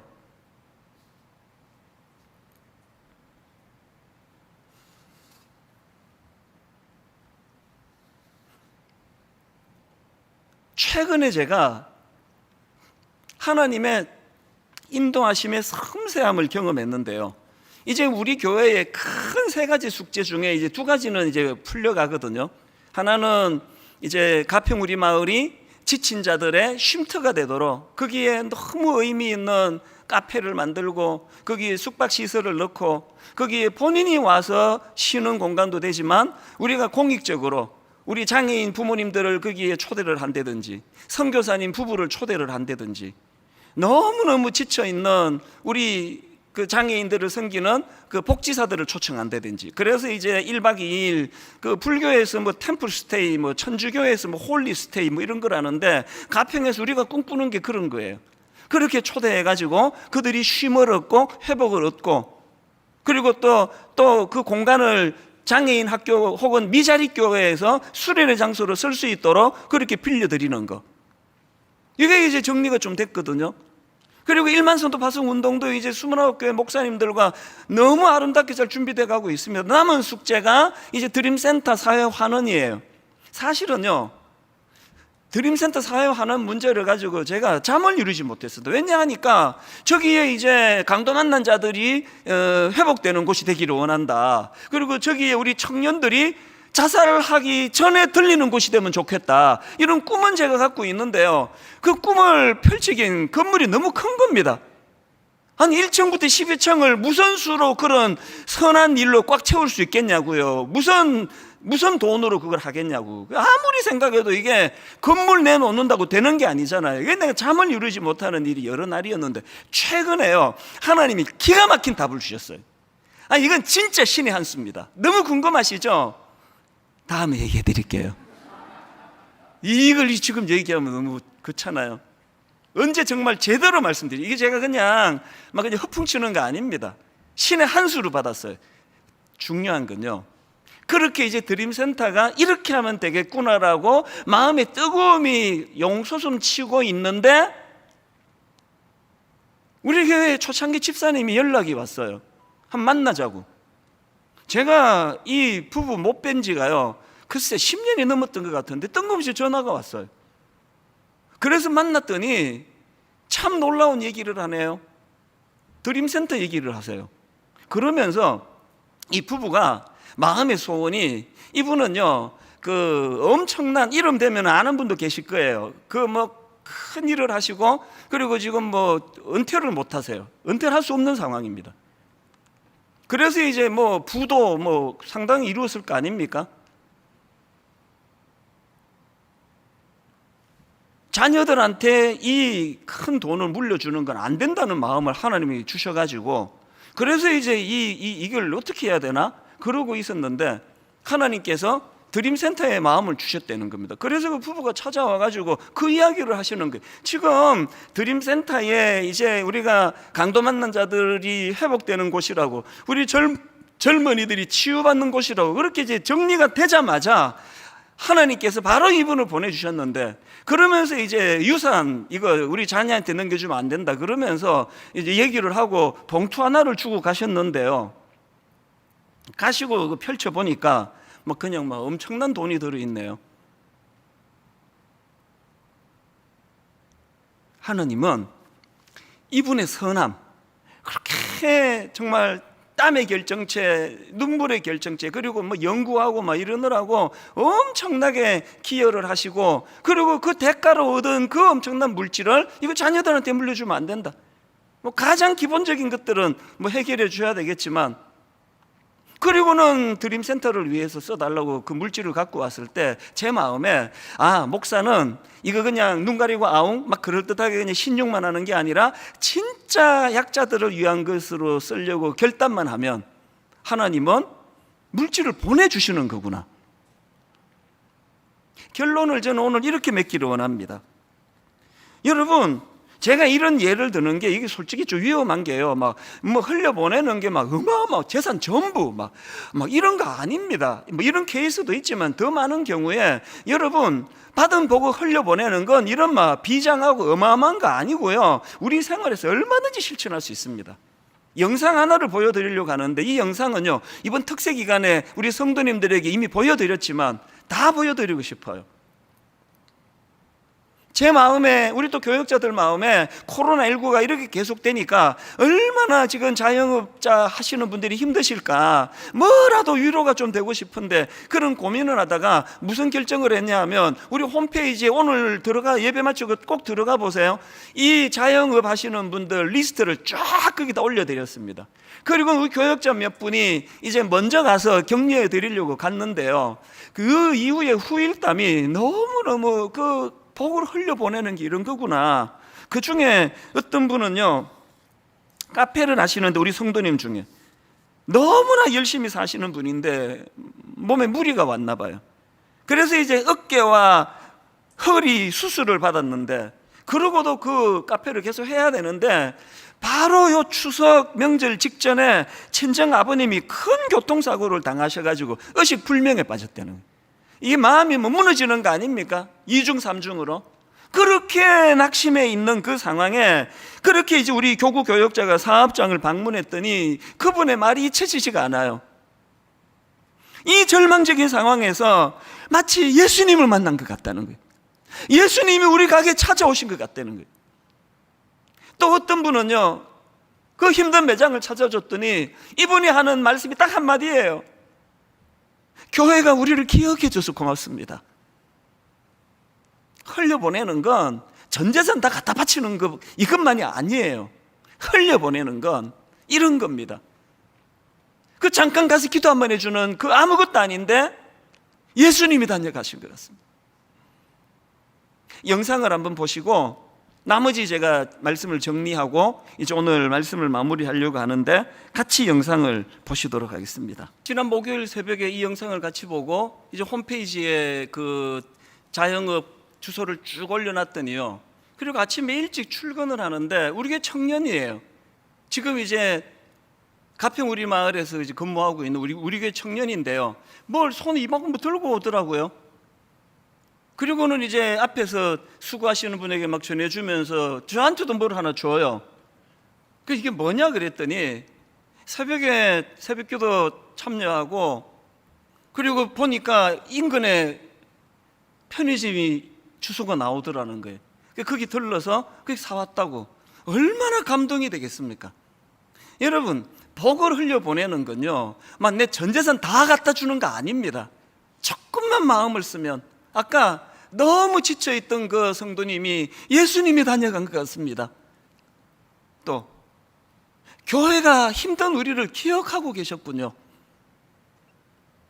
여러분, 이렇게만 끝나면 곤란합니다. 우리끼리만의 잔치가 되면 곤란합니다. 이렇게 시작을 해서 흘려보내셔야 돼요. 예수 믿는 사람, 예수 안 믿는 사람, 분당 우리 교회 성도, 분당 우리 교회 성도 아닌 사람, 이런 구분으로 섬기는 것이 아니라 제한 없이, 조건 없이. 결론을 했습니다. 복 많이 받으시기를 바랍니다.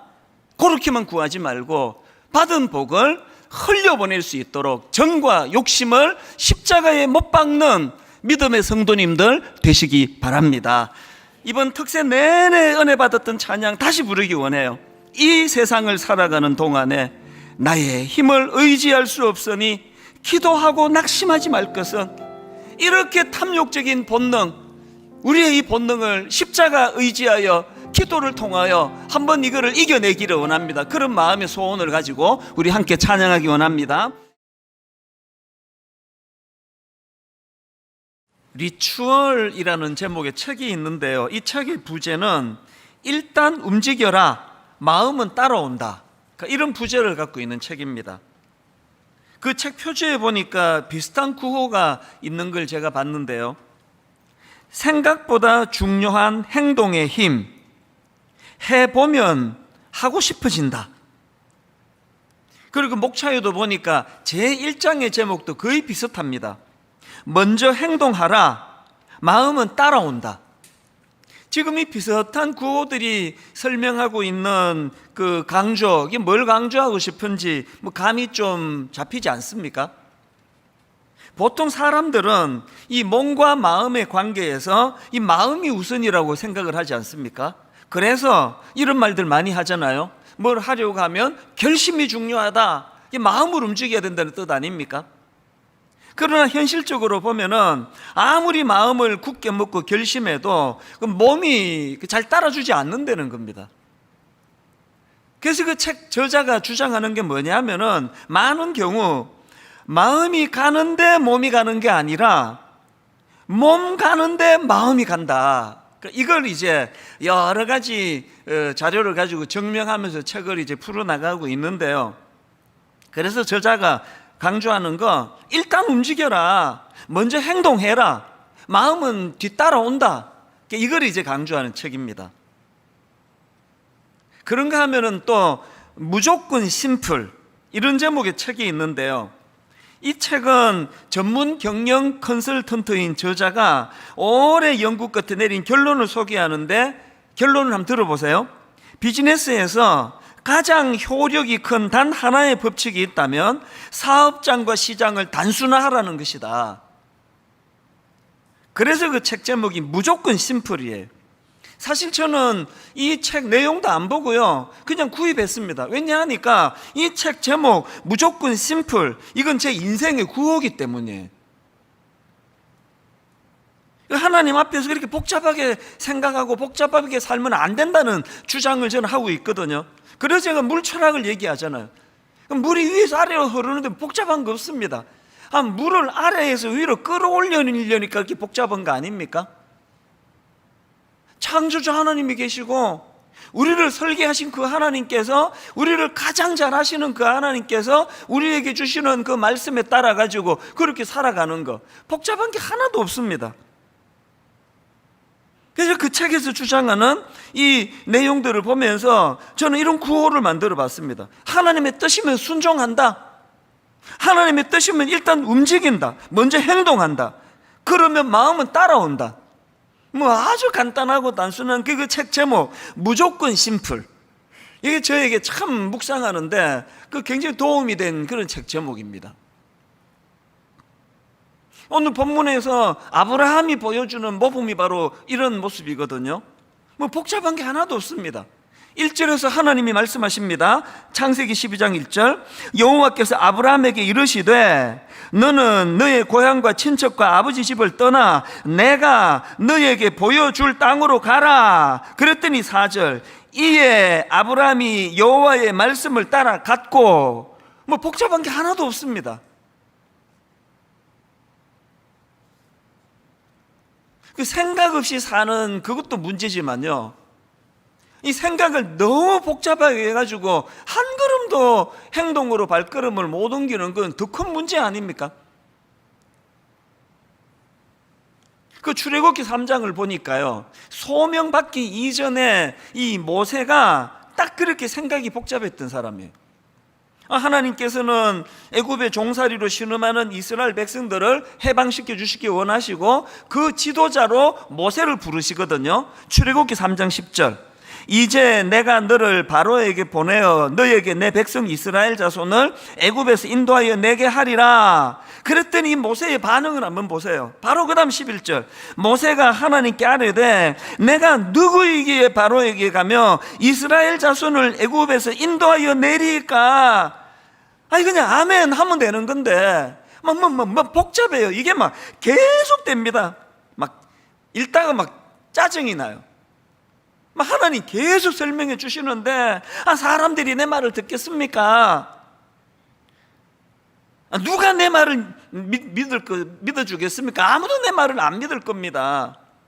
나는 말재주가 없는 사람입니다. 나 혀가 둔한 사람입니다. 하나님께서 아무리 설명을 해줘도 이 모세 생각이 막 너무 복잡한 거예요.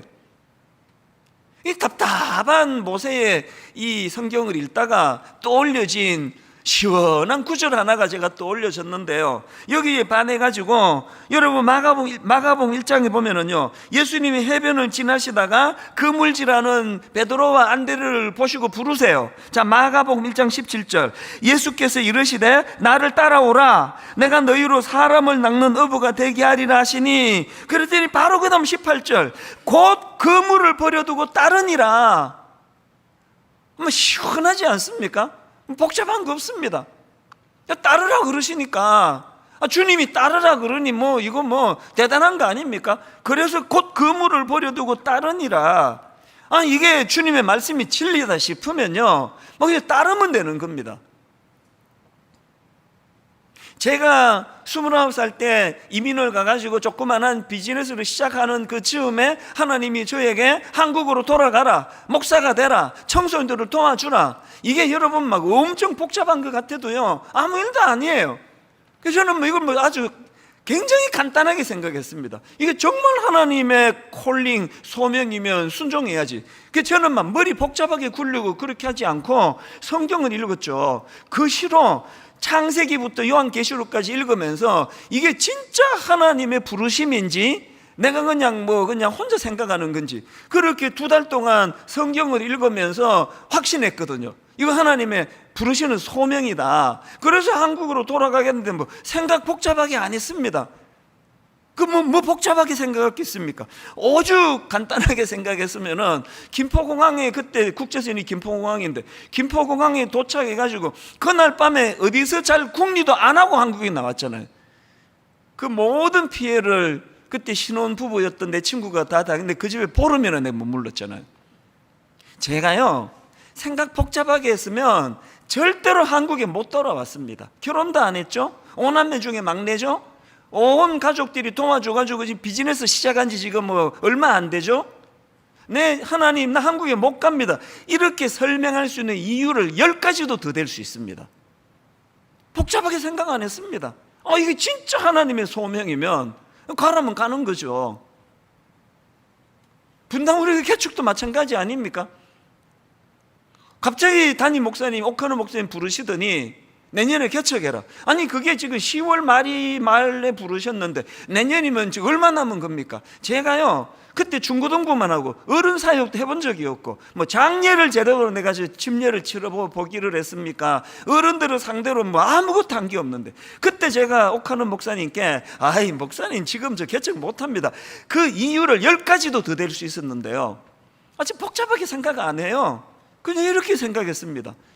아니 내가 옥 목사님 보면 하나님의 종 맞는데, 신실하신 하나님의 종이, 담임 목사님이 얼마나 기도하고 생각해서 나한테 이런 명을 내리시는가.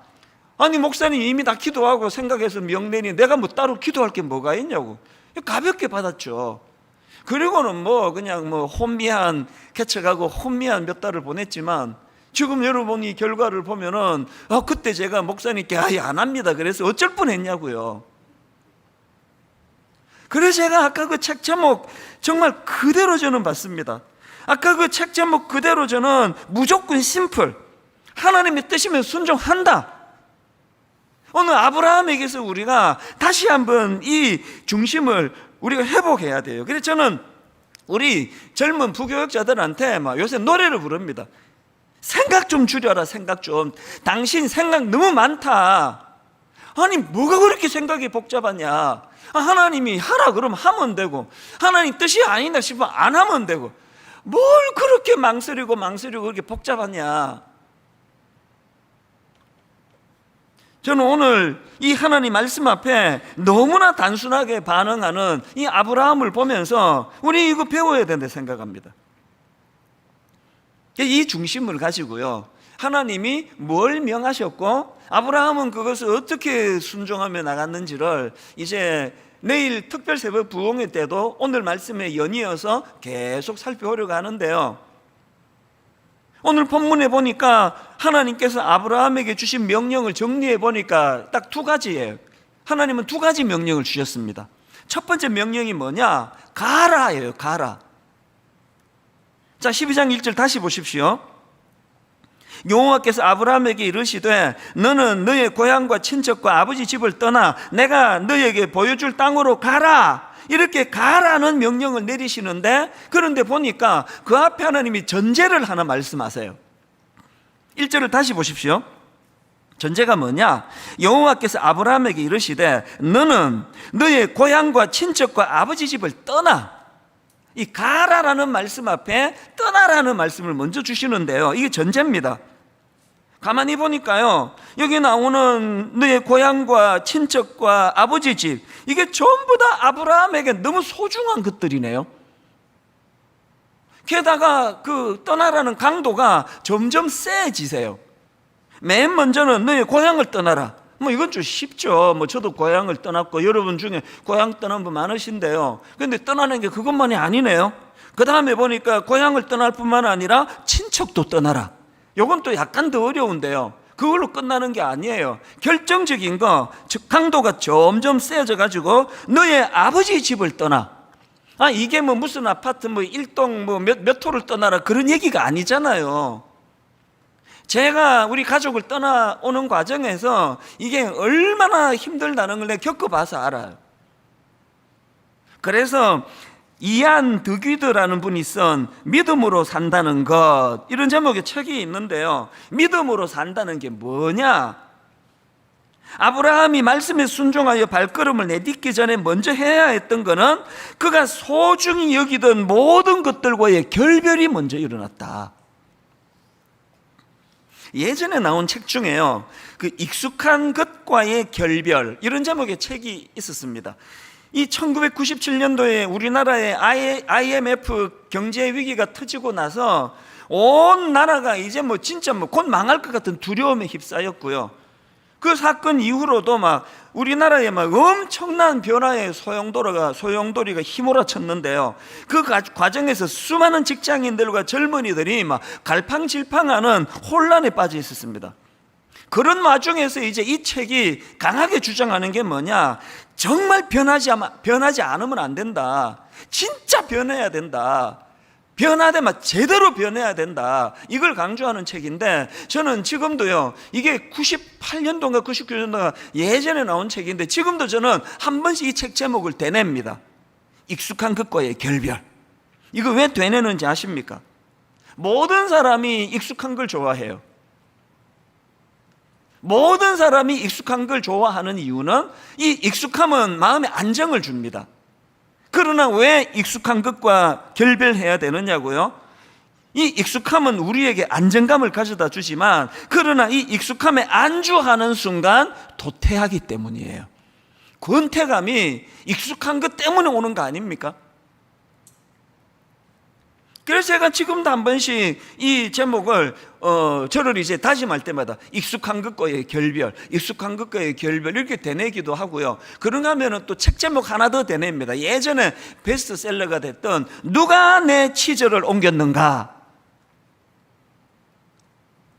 그 서양쥐 두 마리가 무궁무진한 치즈가 공급되는 창고에 있으면서 점점 이제 치즈가 줄어드는 그런 상황을 당황하지 않고, 그래서 또 다른 창고를 물색하고 돌아보고 뭐 그런 내용, 자세한 내용도 기억이 안 나지만, 그러나 메시지는 분명히 알아요. 누가 내 치즈를 옮겼는가? 언젠가 이 무궁무진한 치즈가 없어질 때 당황하지 않도록, 이게 익숙한 것과의 결별, 제가 짝을 이루어서 되뇌는 겁니다.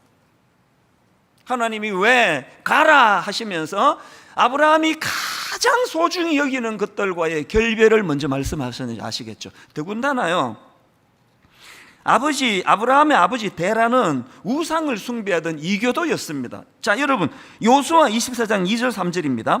요수아가 모든 백성에게 이르되 이스라엘의 하나님 여호와께서 이같이 말씀하시기를 옛적에 너희의 조상들 곧 아브라함의 아버지 나홀의 아버지 데라가 강 저쪽에 거주하여 다른 신들을 섬겼으나 내가, 우리 하나님이 너희의 조상 아브라함을 강 저쪽에서 이끌어내어, 하나님이 왜 떠나라 말씀하시는지 아시겠습니까? 이걸 오늘 우리에게도 주시는데요, 에베소서 4장 22절 너희는 유혹의 욕심을 따라 썩어져가는 구습을 따르는 옛사람을 벗어버리고, 오늘 여러분 오래 익숙한, 너무나 내가 의지하는 이런 것들 뿐만 아니라 오래된 이 썩어져가는 유혹의 욕심을 따라 썩어져가는 구습을 따르는 옛사람을 벗어버리고 하나님의 말씀인 가라, 가나안을 향해 달려가라, 거기 안주하면 안 된다. 내일부터 시작되는 특별 새벽 부흥회 때 저는 여러분이 안주하던 그곳, 여러분 옛사람의 습관을 끊어버리는 능력이 내일부터 시작되는 새벽 부흥회 때 나타나게 될 줄로 믿습니다. 그런가 하면은 아브라함을 향한 두 번째 명령이 뭐냐? 간단해요. 복이 될지라. 이 명령인 이유를 제가 설명을 드릴게요. 이게 권면이고 축복이 아니고 명령인 이유가 있는데요. 자, 2절을 보십시오. 본문, 내가 너로 큰 민족을 이루고 내게 복을 주어 너의 이름을 창대하게 하리니 너는 복이 될지라. 여기 지금 복과 관련한 두 말씀이 나오는데요, 이걸 가지고 우리는 절대 복과 관련해서 잊으면 안 되는 두 가지 포인트를 찾아내야 됩니다. 자, 첫 번째, 복과 관련해서 반드시 기억해야 되는 거 굉장히 심플합니다. 하나님은 저와 여러분에게 복 주기를 원하세요. 이게 어렵습니까? 이건 막 연구해야 깨달아지는 게 아니고요. 여러분, 하나님은 여러분 또 저에게 복 주기를 원하세요. 제가 이거를 묵상하다가 보니까 2주 전에 우리가 함께 살펴봤던 창세기 11장에 바벨탑 쌓던 사람들이 너무 안타까운 거예요. 왜 안타까우냐? 자, 창세기 11장 4절입니다.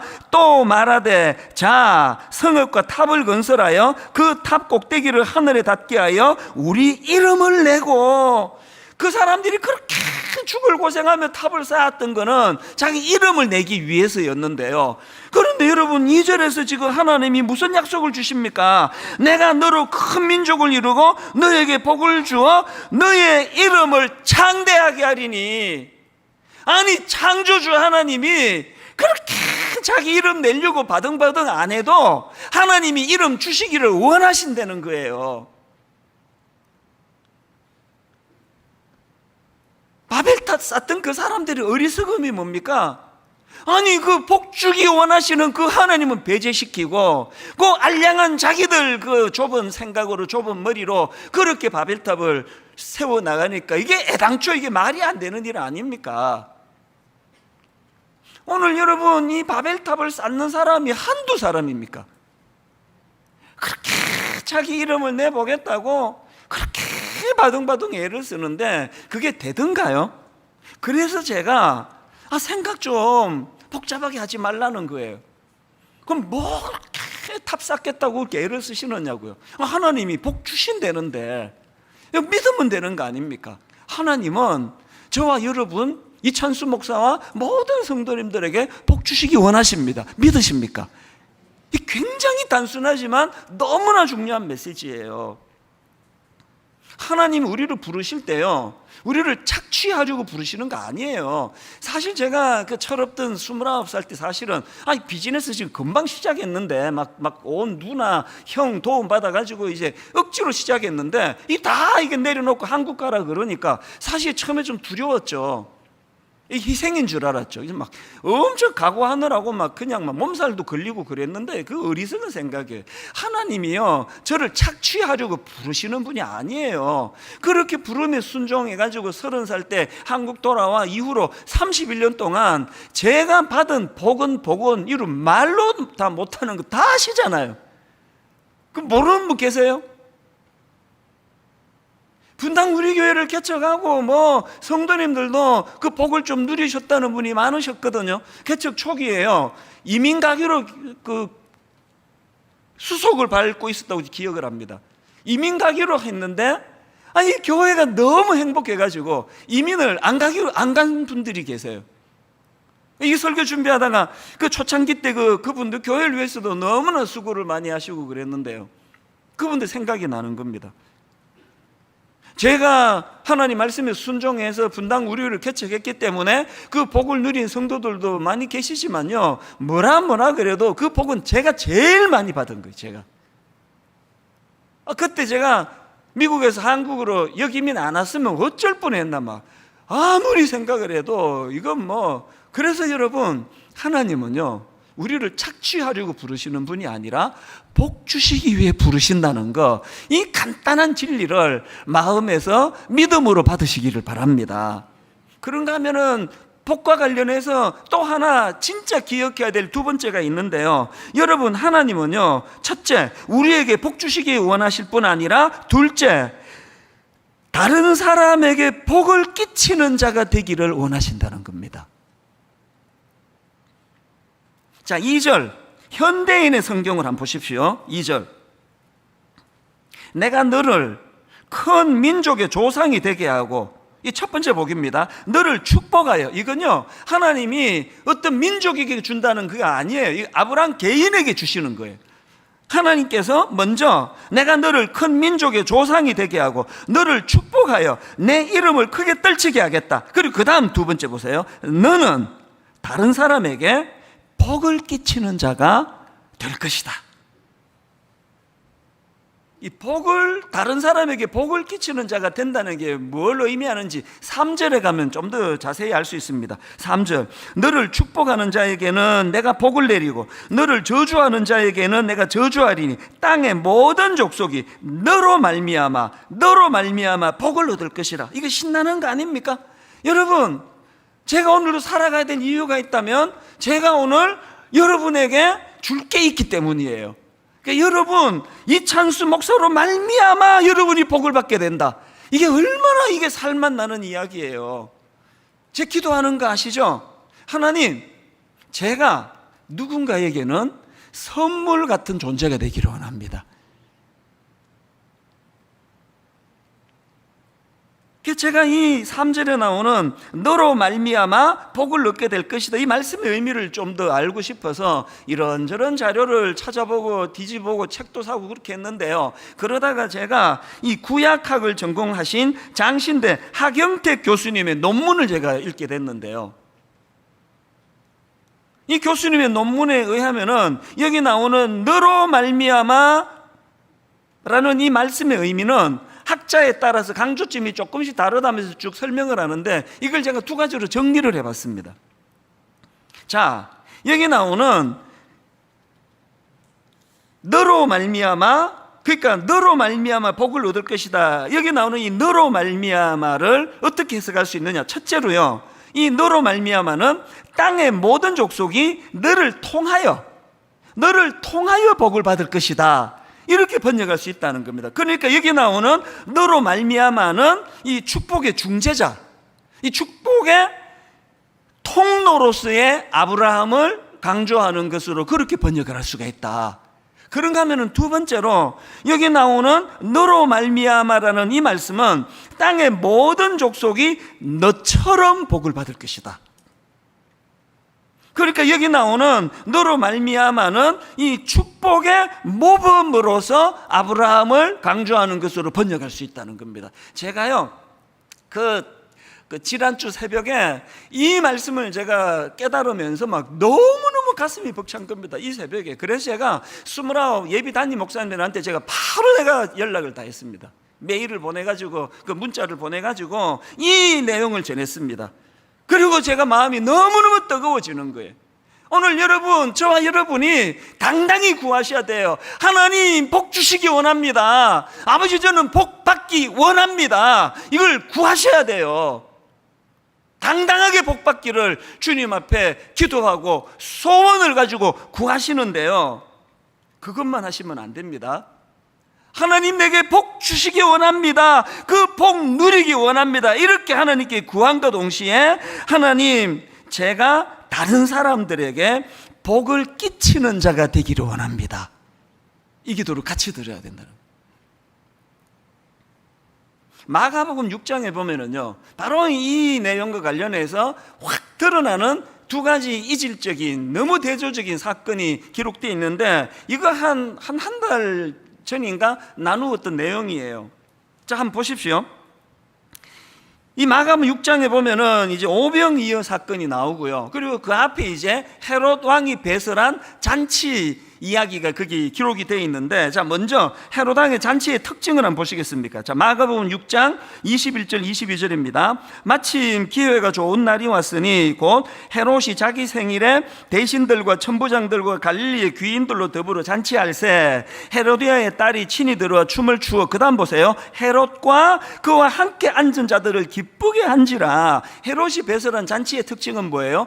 헤롯과 자기 수하에 있는 사람들이 기쁨을 누리는 목적을 가진 잔치예요. 자기 자신의 기쁨을 누리는 그 헤롯 왕의 잔치의 비극이 뭡니까? 바로 자기만을 유익하게 생각하는 그 이기적인 생각으로 시작한 그 잔치가 가슴 아프게도 죄 없는 세례 요한이 참수를 당하는 비극의 열매를 낳게 된 거 아닙니까? 이게 기록이 되고 바로 그 다음 나오는 게 오병이어 사건이에요. 자, 이 차이를 한번 느껴보십시오. 오병이어를 기록하는 과정에서 마가복음 6장 41절, 예수께서 떡 5개와 물고기 2마리를 가지사 하늘을 우러러 축사하시고, 그 다음 보세요. 떡을 떼어 제자들에게 주어. 깨달은 게 하나 있는데요, 여러분, 예수 믿는 저와 여러분은요, 그 예수님의 기적의 축복의 오병이어의 혜택을요, 세상 사람이 누리기 전에 우리가 먼저 누려요. 예수님이 먼저 우리에게 떡을 떼주시기를 원합니다. 그런데 중요한 건 그 목적입니다. 무슨 목적입니까? 다시 한번 보십시오. 예수께서 떡 5개와 물고기 2마리를 가지사 하늘을 우러러 축사하시고 떡을 떼어 제자들에게 주어, 그 다음에 사람들에게 나누어 주게 하시고 해요. 이게 헤롯 왕의 잔치의 특징과 결정적으로 다른 거예요. 오늘 이 세상은요, 오병이어를 묵상하면서 느끼는 느낌이 그거 아닙니까? 오늘 이 세상은 자기 혼자 5,000명분을 먹겠다고 탐욕에 쩔은 사람들이 득실거리는 게 세상이에요. 남의 불행이나 남의 아픔이나 남의 그 굶주림 관심도 없습니다. 난 이 5,000명분 다 먹을 거야, 나 혼자. 그러다 그냥 배탈 나서 그냥 자기 먼저 문제가 생기죠. 여러분, 오늘 이 세상은요, 나 혼자 5,000명분을 먹겠다고 탐욕에 쩔어 있는 이 시대인데, 오늘 우리가 헤롯 왕의 잔치의 특징인 나의 행복을 위하여, 나만의 유익을 위하여 여러분 아무 죄도 없는 그 세례 요한을 참수시키는 이런 악한 이 세상에서 하나님의 말씀, 하나님의 백성인 우리는 5,000명분을 먹이는 기적의 도구가 된다는 사실 아닙니까? 최근에 제가 막 너무 마음이 기뻤던 적이 있거든요. 제가 청소년 사역할 때, 그 중학교 때, 고등학교 때 6년을 저한테 배운 제자가 있어요. 이제 제가 중등부하고 고등부 올라갈 때 이제 따라온 그런 제자들이 있는데요, 이 친구가 결혼한다고 예비 신부를 데리고 인사를 왔어요. 목사님 기도해 주세요. 그렇게 이제 덕담을 나누는데 내가 잊혀지지가 않습니다. 세상에 노트는 다 낡아빠진 노트를 하나 꺼내더라고요. 목사님 이게 뭔지 아세요? 뭔데? 그랬더니요, 중학교 때부터 목사님 말씀을 받아 적은 거래요. 이야, 그 어린애가 참 대단한 친구예요.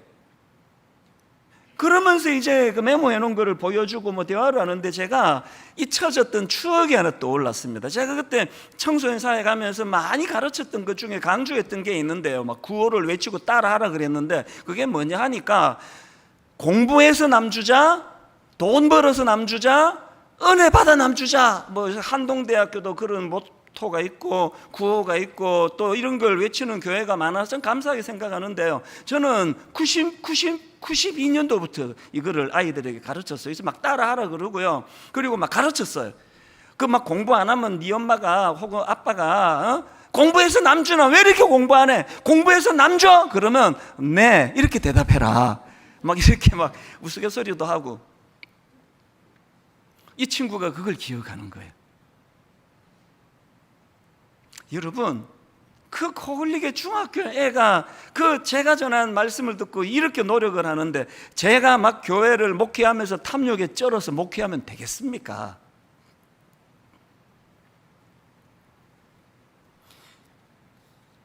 오늘 한번 따라해 보시겠습니까?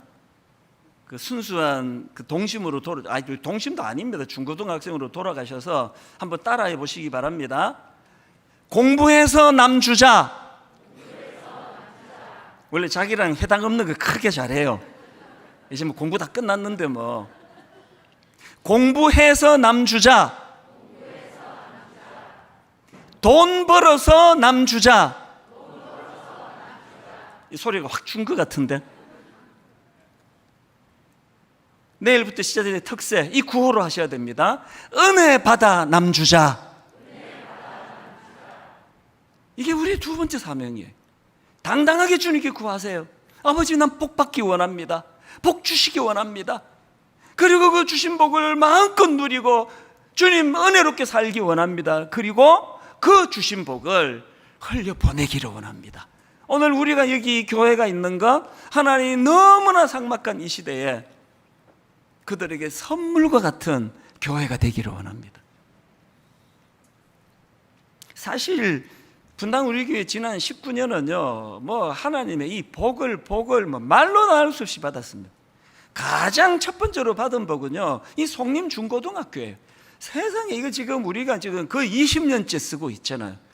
가끔씩 묻거든요. 학교랑 문제 없느냐고. 그래서 이런 얘기예요. 우리 갈수록 사이가 더 좋아지는데 기적이라 그래요. 왜 그런지 아십니까? 우리는 거래 관계로 내가 요만큼 쓰고 이만큼 줄 테니 이런 게 없었습니다. 이거는 말도 안 되는 일방적인 혜택이에요. 그래서 학교가요, 오해도 많이 받았습니다. 뭐 뒷거래 하는 거 아니냐? 뭐 그런 거 없거든요.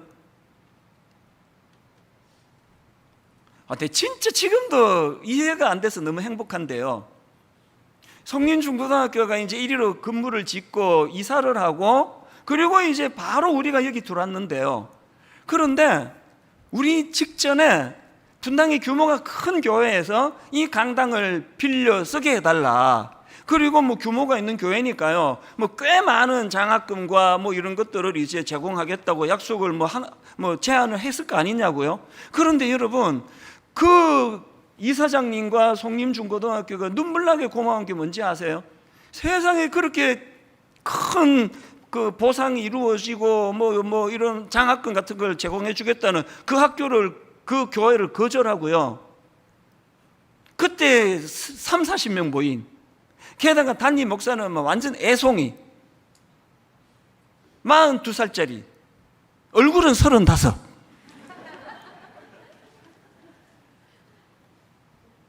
임대료를 내고 뭐 장학금을 내고 그럴 수 있는 상황이 아니에요. 그런데 왜 그 고마운 이사장님과 학교가 그 큰 교회의 제안을 거절하고 우리에게 여기를 주셨는지 지금도 불가사의합니다. 그러나 저는 알지요, 하나님이 복 주신 거예요. 왜 주셨을까요? 흘려 보내라고.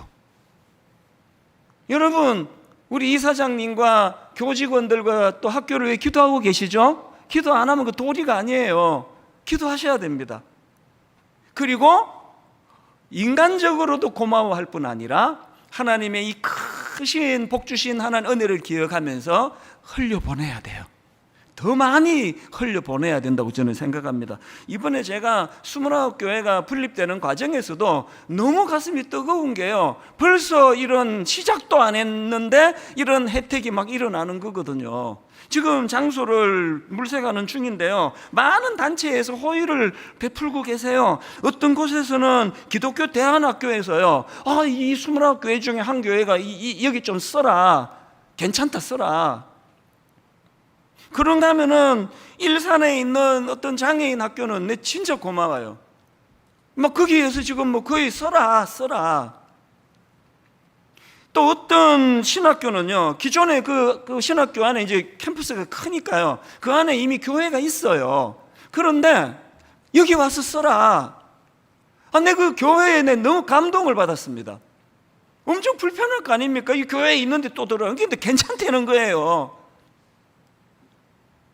물론 우리가 얌체같이 그냥 막 공짜로 그렇게 쓰고 안 할 거예요. 당연히 장학금도 드리고 당연히 여러 가지 하겠지만, 벌써 저는 이게 감동이 되는 거예요. 왜 하나님이 이런 놀라운 일들을 행하시느냐? 복 주시기 위해서예요. 우리 그 복을 누리면 돼요. 뭐 하면서? 감사하면서. 그런가 하면은 우리가 5,000명분 다 먹겠다고 탐욕에 쩌는 것이 아니라 흘려보내면 돼요. 29교회가 정말 5,000명을 먹이는 교회가 되기를 바랍니다. 결론을 이렇게 맺기 원합니다.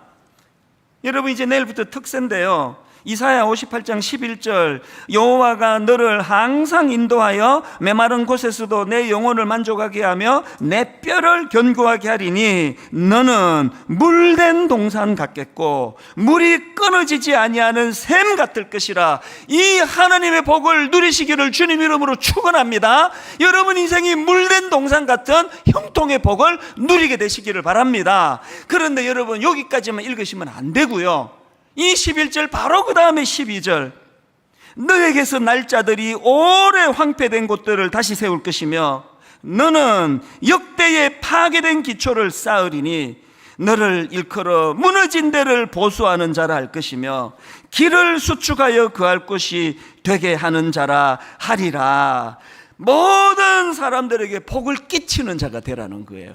복을 받아 누리기 원합니다. 받은 복을 흘려 보내주시기를 원합니다. 내일부터 기도할 때 이 두 가지를 놓고 하나님 앞에 기도할 때에, 분당 우리 교회를 통해요, 이 교회 성도들을 통하여 이 대한민국의 모든 예수 믿는 분들의 복이 임하게 되기를 바라고, 그 복이 흘러가 대한민국을 살리는 역사가 일어나게 되기를 바랍니다. 저는 설교 마무리를 하고 이 찬양을 묵상을 하는데 막 너무 마음이 뜨거운 겁니다. 이 찬양 가사가요, 원하고 바라고 기도합니다. 제가 가슴이 뜨거웠던 가사가 이렇습니다. 이 세상을 살아가는 동안에 나의 힘을 의지할 수 없으니 기도하고 낙심하지 말 것은 주께서 참 소망이 되십니다. 2절도 은혜예요. 주의 길을 걸어가는 동안에 세상의 것 의지할 수 없으니 감사하고 낙심하지 말 것은 주께서 참 기쁨이 되십니다. 그렇게 흘려보내시는 주님의 놀라운 물된 동산의 그 축복을 가지고요, 그 후렴의 이 놀라운 꿈을 보세요. 하나님의 꿈이 나의 비전이 되고 예수님의 성품이 나의 인격이 되고 5,000명분을 혼자 먹겠다고 탐욕에 찌던 사람들은 절대 흉내도 낼 수 없는 예수님의 성품이 나의 인격이 되어 5,000명을 먹이는 그런 영향력 있는 인생이 되기를 원합니다. 그 다음에 더 중요한 것, 성령님의 권능이 나의 능력이 되길 원하고 바라고 기도합니다. 내일 새벽부터 마음껏 이 찬양을 부르며 부르짖어 복 달라고, 주신 복을 흘려보내겠다고 그렇게 주님 앞에 축복 있는 특세가 되기를 바라며 우리 이 찬양 같이 한번 불러보기 원합니다.